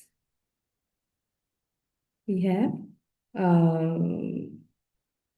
this to be A inverse star B. So it exists because A inverse exists and you can take this element, take A inverse on both sides by this binary operation. Why is this unique?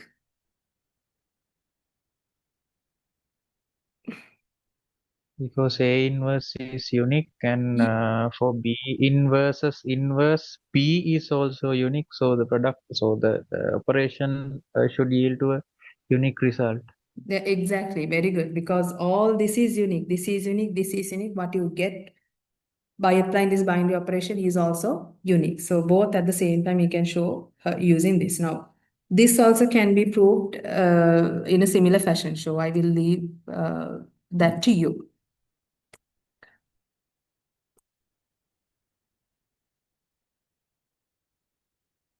Okay. Right. Now,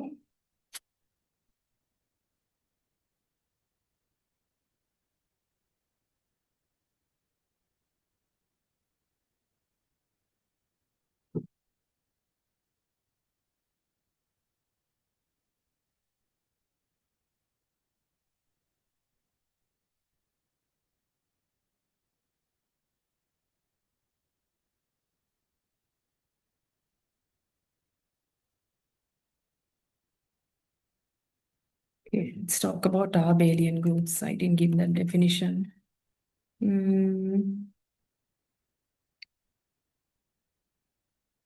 A group where the binary operation is commutative is what we call an abelian group.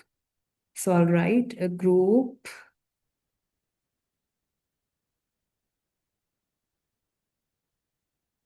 with the property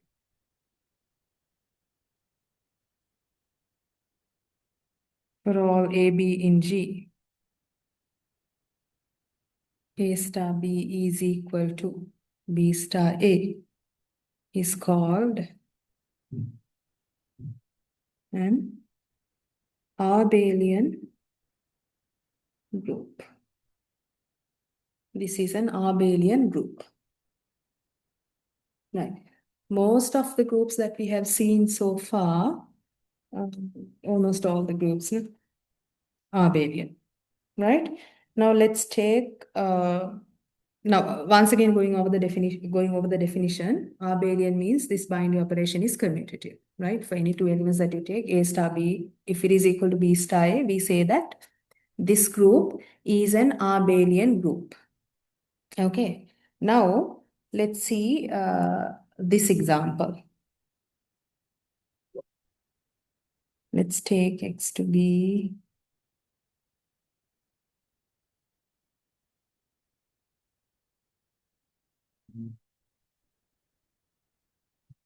let's take this to be any non-empty set.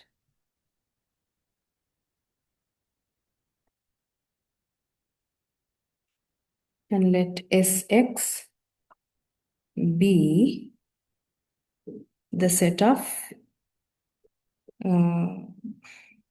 all bijective functions from x to x.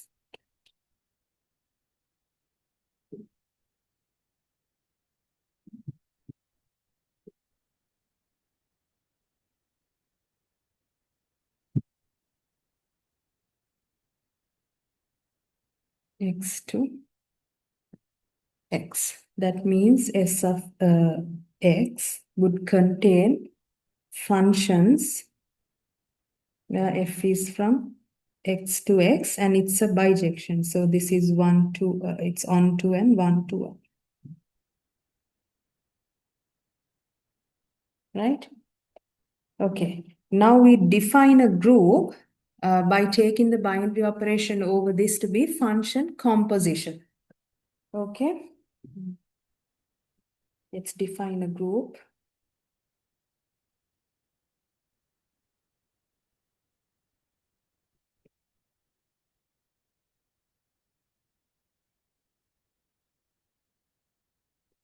Where this little circle actually denotes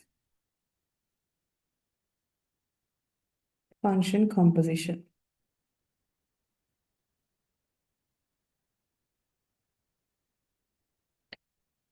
Denotes function composition. Right? Now, we can actually easily see that this is a group. Why? First of all, we know that composition is associative, right? Okay. Let's write it will anyway to see that Sx. Now, when I write, instead of writing all this, I will simply write Sx is a group. In this case, the underlying binary operation is understood. When you write, when you don't write it in this form as a mathematical system, right? The underlying binary operation is understood. So when I'm writing it this way, we all understand the binary operation is function composition. Now to see that this is a group, first thing is composition is associative, right? If we take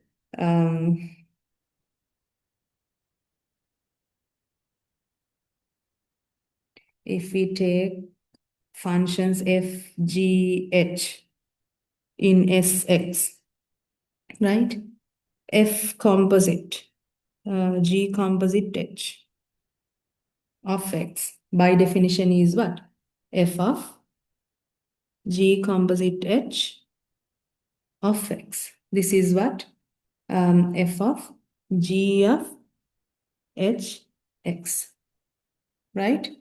And then on the other hand, when you when you take F composite G composite H of X, this would be F composite G of H of X. This is what? F of G of H of X. These two are the same. So associativity holds. Composition is associative. What is the identity of this group?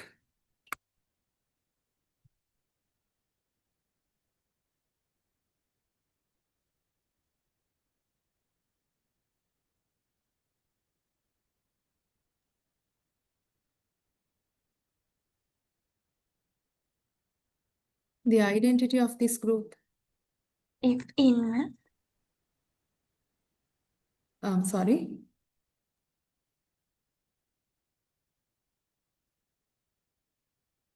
identities I, What do we mean by I? the identity function. Yes, very good. In this case, the identity is the identity function. In the usual notation, we denote it by capital I, right? If I take I to be defined on, now we are defining it on X, from X to X,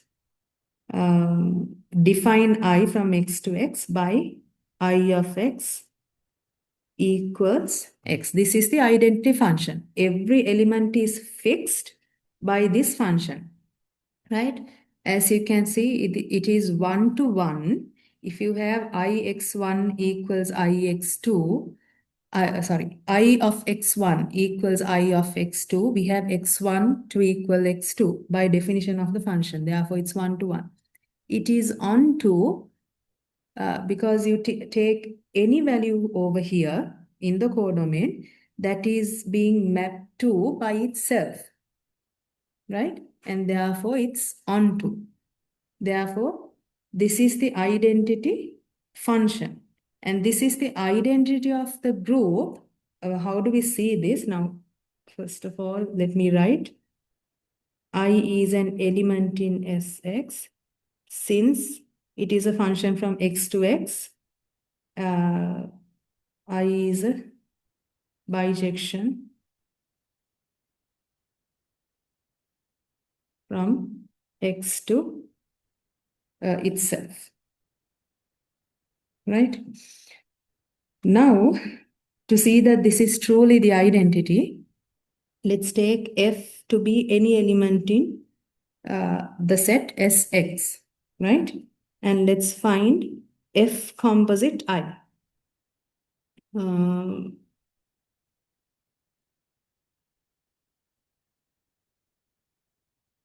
For any x in x, right?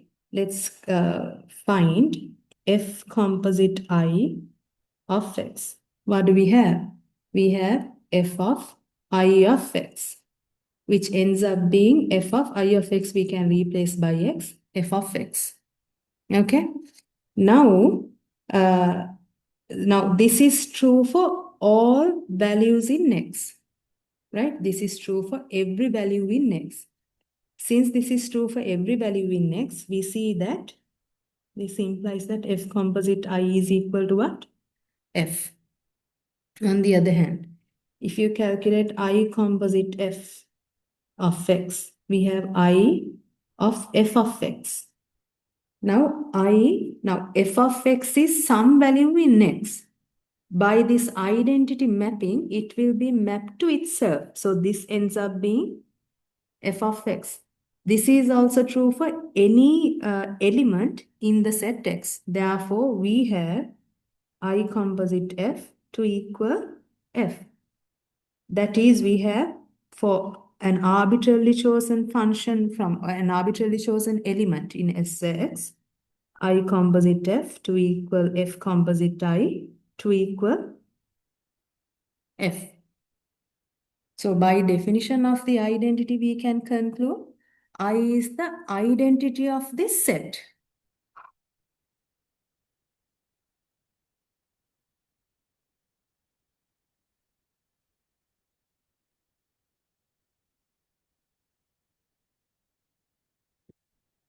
Okay. Do you all have any questions? Madam, can you simply explain what this bijective function means? Bijective is a bijection is a one-to-one and on-to function, right? Bijection is a different way to say that. Usually, when you say bijection, you say it's an injective and surjective function. Injective meaning one-to-one, surjective meaning on-to. You don't even have to write the word bijection. You can simply say this is a one-to-one and on-to function. All of you are familiar with that notion, right? One-to-one and on-to. Is it clear? One-to-one, I know, but I'm not sure about this on-to Not function. one-to, onto. Okay, let me go over it briefly. Let me go over it briefly. Onto means now if you have, this is your domain, this is your codomain y, and there is a function f, right? We say that f is onto, f is said to be onto if for each element that you take from the codomain. If for each y that is in your codomain, there exists some element x in the domain such that f of x is equal to y. In other words, x is sent to or mapped to y by f, right? So this is mapped to y. This is what we say onto. And we say that this is onto if for every value in the codomain, there is a pre-image. Right? In other words, all these values are mapped to y by f. Or in other words, where does this word onto comes from? You simply take x, put it on y. It's fully covered by x. When we say covered by x, for every element that you see in here, we'll have a corresponding element coming from x. Is it clear? Yeah, madam, got it. Right. So now the identity function simply maps. Now if we go back to the definition. Identity function, you take any value from here, it will be mapped to itself, right? It has a one-to-one correspondence, and it's onto, you have x down here, x on top. By the function, they will be simply having a one-on-one correspondence, one on top of the other, one onto the other one. Okay, now all such functions are here in this group. Any other question about that?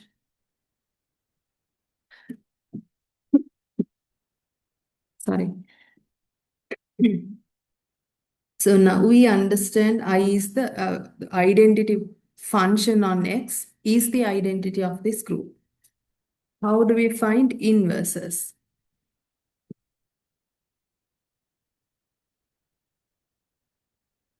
To find the inverse, first thing is to pick any element in Sx.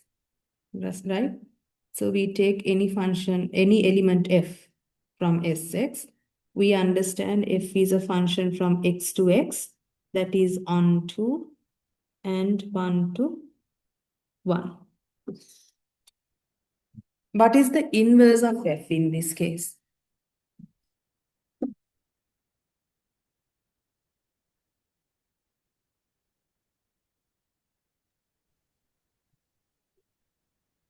F inverse. F inverse, okay. How do we know that F inverse is defined? For functions, we should make sure that the inverse of that function is defined.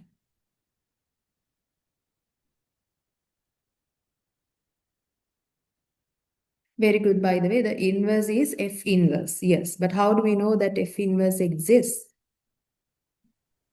Composite F inverse is equal to the identity function. Yeah, before we get to that part, we have to make sure we have to, when you're writing the proof, you have to write here, F inverse exists. Right? Now, if I, now this is a completely different function, not related to this one. Okay, not related to this one. Hmm.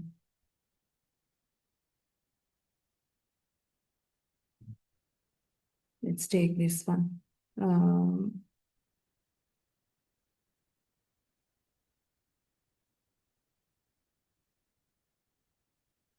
Let's take any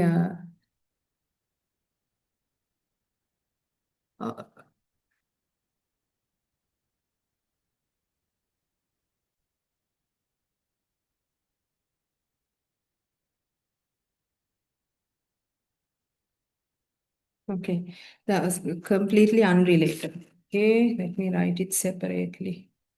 Let me put it up here. Let's take this function from R to R, right? R to R, sending any real number to simply 1. This is a well-defined function. right? It's not one-to-one, it's not onto, but it's a function, right? That means for any a, f of a is simply equal to 1. Does f inverse exist for this function? Can we write f inverse for this particular f?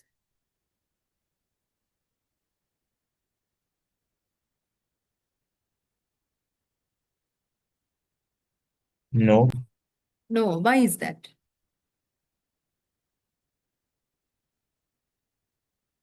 So if there was an inverse, when you give it an input, it will give out multiple outputs. So it's not a function. Exactly, multiple outputs. Not only that, if f is defined from R to R, when you invert it, right? The codomain comes here, the domain goes to the other side, right? You are inverting this rule as well. So only one will have at least one image, right? Not any other value. When a function is defined for every value in the domain, every value in the domain must have a unique value on the other side, on the codomain, right? In this case, we can't define an inverse. But for this particular function, we can define an inverse. The inverse exists. Why? Because f is a one-to-one onto function. When you invert it, f inverse will be defined from x to x. This will also be one-to-one because f is one-to-one, and will also be onto because f is onto. It has a perfect correspondence. One element is mapped to just one element in the codomain. Any element in the codomain will have exactly one pre-image. Right? So f inverse exists because f is one-to-one and onto.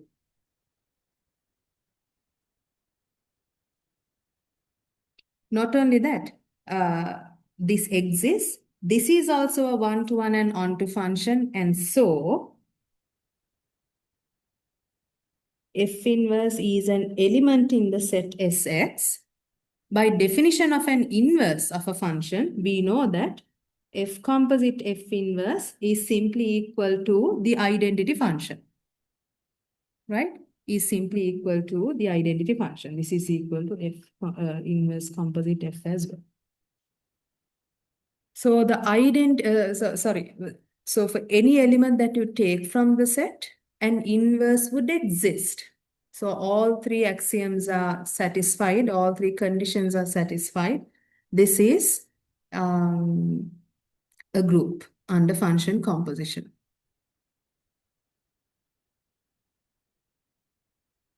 Okay.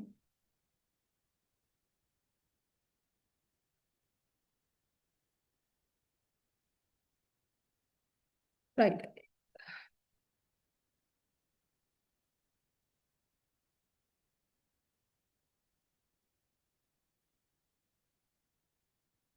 Right. Do you all have any questions up to this point?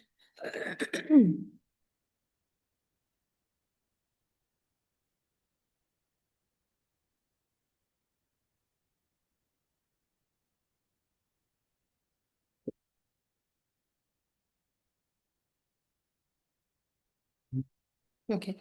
Now, let's define a new group.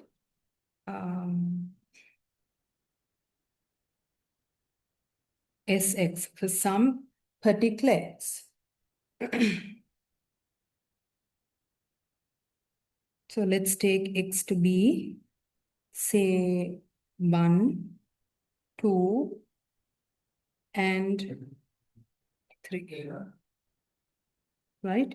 So we take Sx. In this case, it has only 3 elements. So this will simply be denoted by Sn, the cardinality of or the order of this set X. This equals, by the same definition, f, all functions from x to x that are one-to-one. I will simply write it like this, and onto. Right? What are the elements that you see in this set for this particular example? We have to find the elements that are in this set. First of all, we know the identity function is in there, right? Which I will take to be F1, right? Usually denoted by I. The identity function now X has 3 elements, right? By the identity function, an element will be sent to itself. So we have 1 going to 1, 2 being mapped to 2, 3 being mapped to 3. This is the identity function, right? This is one function that is in this group. You see, it's a one-to-one and onto function. All values in the codomain have pre-images and a unique pre-image. So it's one-to-one and onto, and it's easy to see. Now, as F2, I will define the function to be where 1 goes to 1, 2 goes to 3, and 3 goes to 2. Once again, it's a one-to-one and onto function. F2 is also an element in here. We are looking at all possibilities. Okay, let's take F3 to be. Let's keep. We can fix 2. Let's send 1 to 3, 2 fixed, and 3 to 1. This is F3. Then let's write F4. Once again, 1-to-1 and onto. Easy to see, right? In F4, let's keep 3 fixed. So we send 1 to 2. 2 will be sent to 1. 3 fixed. Okay. Then do we have, yeah, we send 1 to 3.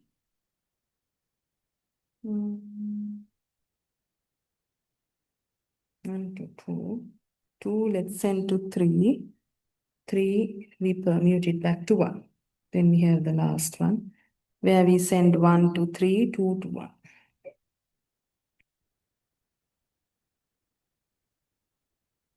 These are the only possibilities, right? So we have gotten all possible elements for this set. For this, in this case, this is S3. N is 3, right? S3 is given by I, which is equal to F1, F2, F3, F4, and F5 and F6. Right? This is a group under function composition. This is a group under function composition. Right. How do we find now the identity we can see for each element we can find the inverse as well. The easiest way to find the inverse in this case would be to draw up the multiplication table for this particular group. Okay. Now, what I want to see in this group is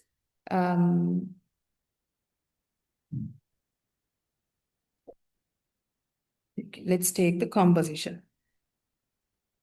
Observe that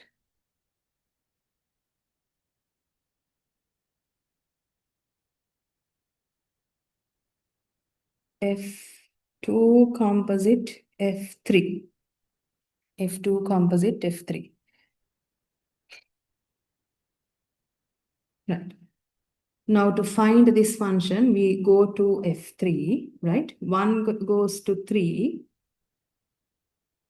In F2, 3 goes to 2. So this goes to 2. And 2. In F3 goes to 2. 2 goes to 3. 3 goes to 1 here. 1 goes to 1. What do we see over here? F2 composite F3 is F5. On the other hand, if we compute F3 composite F2,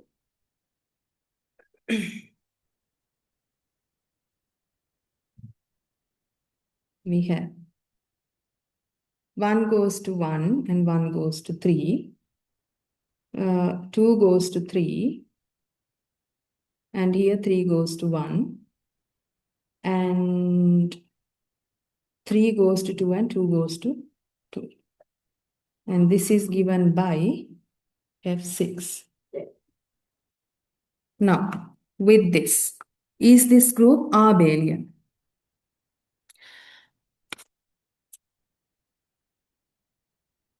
Anybody, is this group abelian?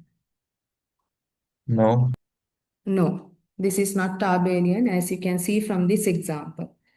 We have F2 composite F3 to not equal F3 composite F2 because this composition gives you F5, whereas this composition simply gives you F6.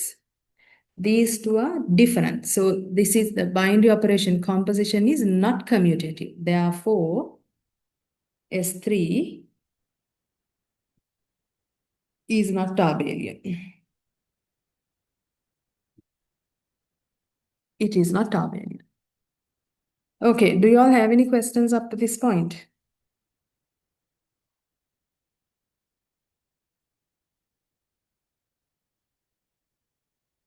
Madam, for this proof, can't we simply use the fact that we learned in functional analysis that the composition is not commutative, like when we learn in functional analysis, when we learn about functions? From that you can, yeah, this is actually a very sort of like a simple and it's easy to see. Yes, you can say from that even. I just wanted to show it to you by example. This is an non-abelian group.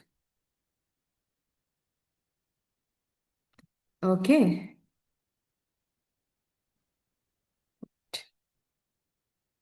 Let me see. Right. Now, let's talk about a subgroup. I'll take a few more minutes, right? And after this, I'll finish.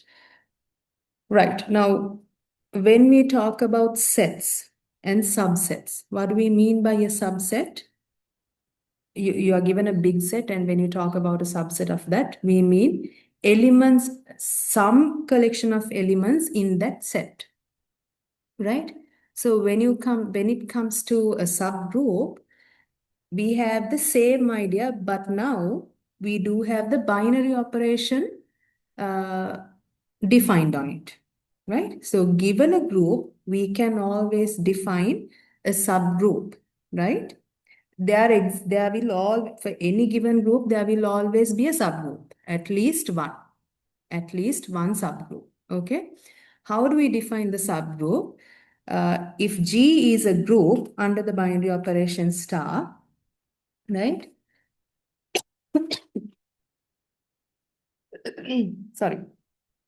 A subset of G is a subgroup of G if that subset is a group on its own, right? So you take a subset of G under the same binary operation. If that subset is a group, then we say that it's a subgroup of the group G, right? There are certain ways to determine whether given sets are subgroups, right? Now, G on its own, sorry, now G is a group, right? G is a subgroup group of itself. Why is that? G is a subset of itself. It's a group that's given, therefore it's a subgroup itself, of itself. On the other hand,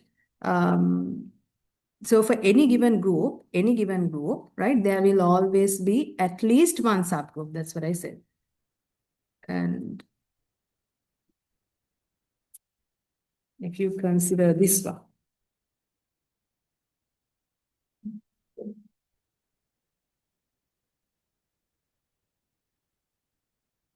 let's take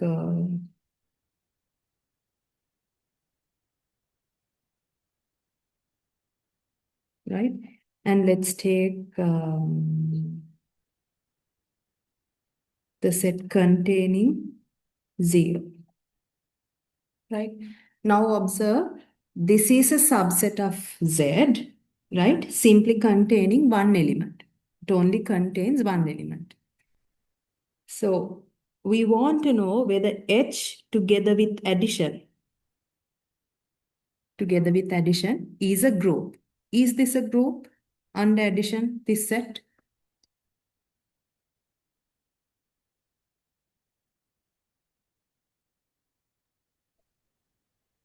Before I give you the definition of a subgroup, let's take a look at this one's trivial example, okay? Yes. Yes. Yes, it is a subgroup. What is the associative property holds? What is the identity? 0. 0. And the inverse? 0. Once again, 0. With just one element, we have defined a group.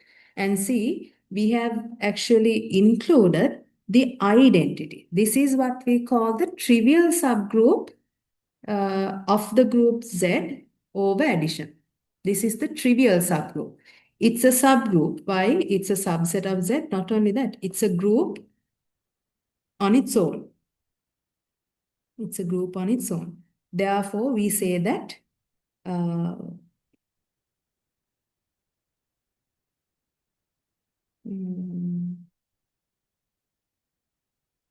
H is a subgroup of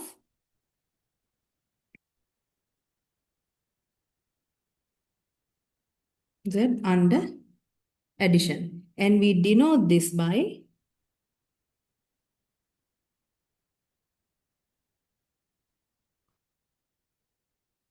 writing H subgroup of Z. Right? This is how we denote it.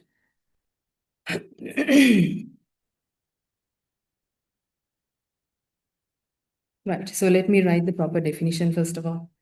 So now we have identified two subgroups of Z under addition. One is the trivial subgroup. This is what we call the trivial subgroup. The other one is Z itself. Right? It might have, in any given group, might have more than two subgroups. Right?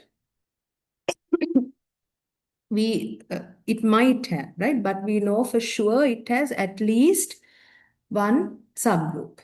Okay, right. Now let me give the definition.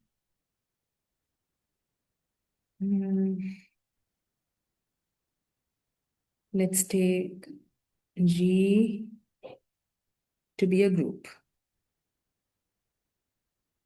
And we'll take H to be a subset of G. If H, together with this binary operation, is a group of its own, then we say that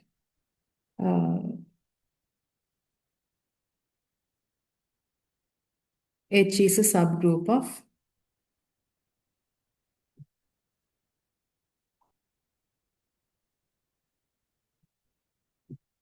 and denoted by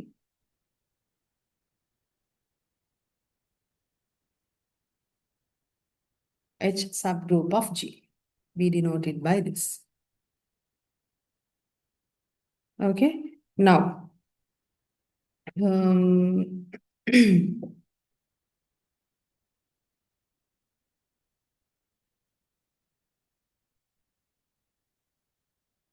okay, so a few examples. Okay, now we did one example G with this set, -1, I, -y, right? This is a subgroup of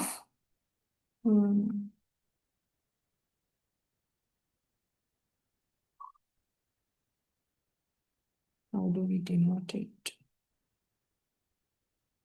Okay, I will refer to the notation that's in the reference book. I think it's denoted by this. This means all non-zero complex numbers.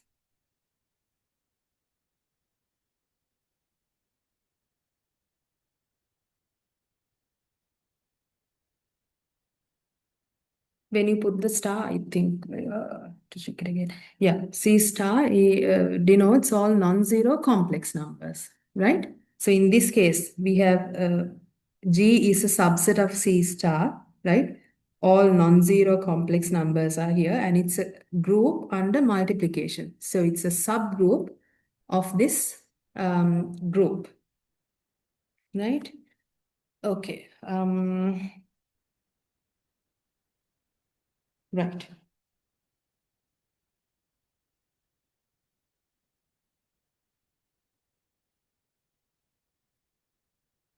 A subgroup of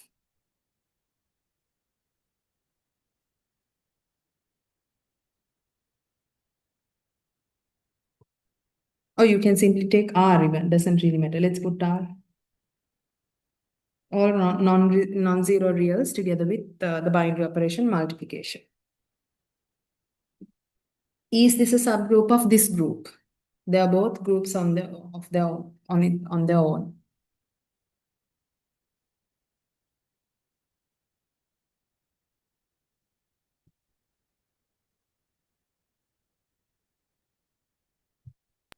No, No, yes, very good. Why is that? because 0 is an element of Z, but not R, R star. Okay, that is one way to go about it. Now, what I'm going to do is I will, yes, that is a good enough reason, yes. I was actually expecting for you all to say the binary operations are different, but that's a very good point.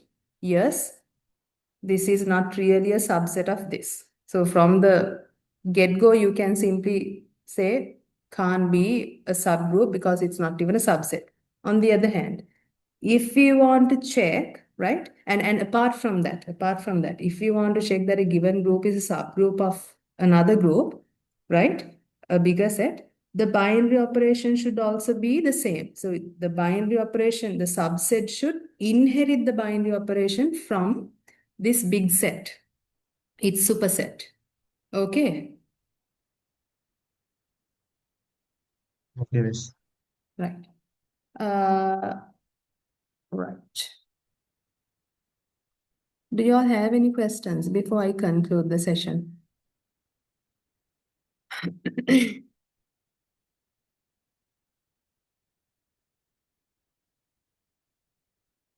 Will you be able to share the notes? Yeah, I will scan it and upload it maybe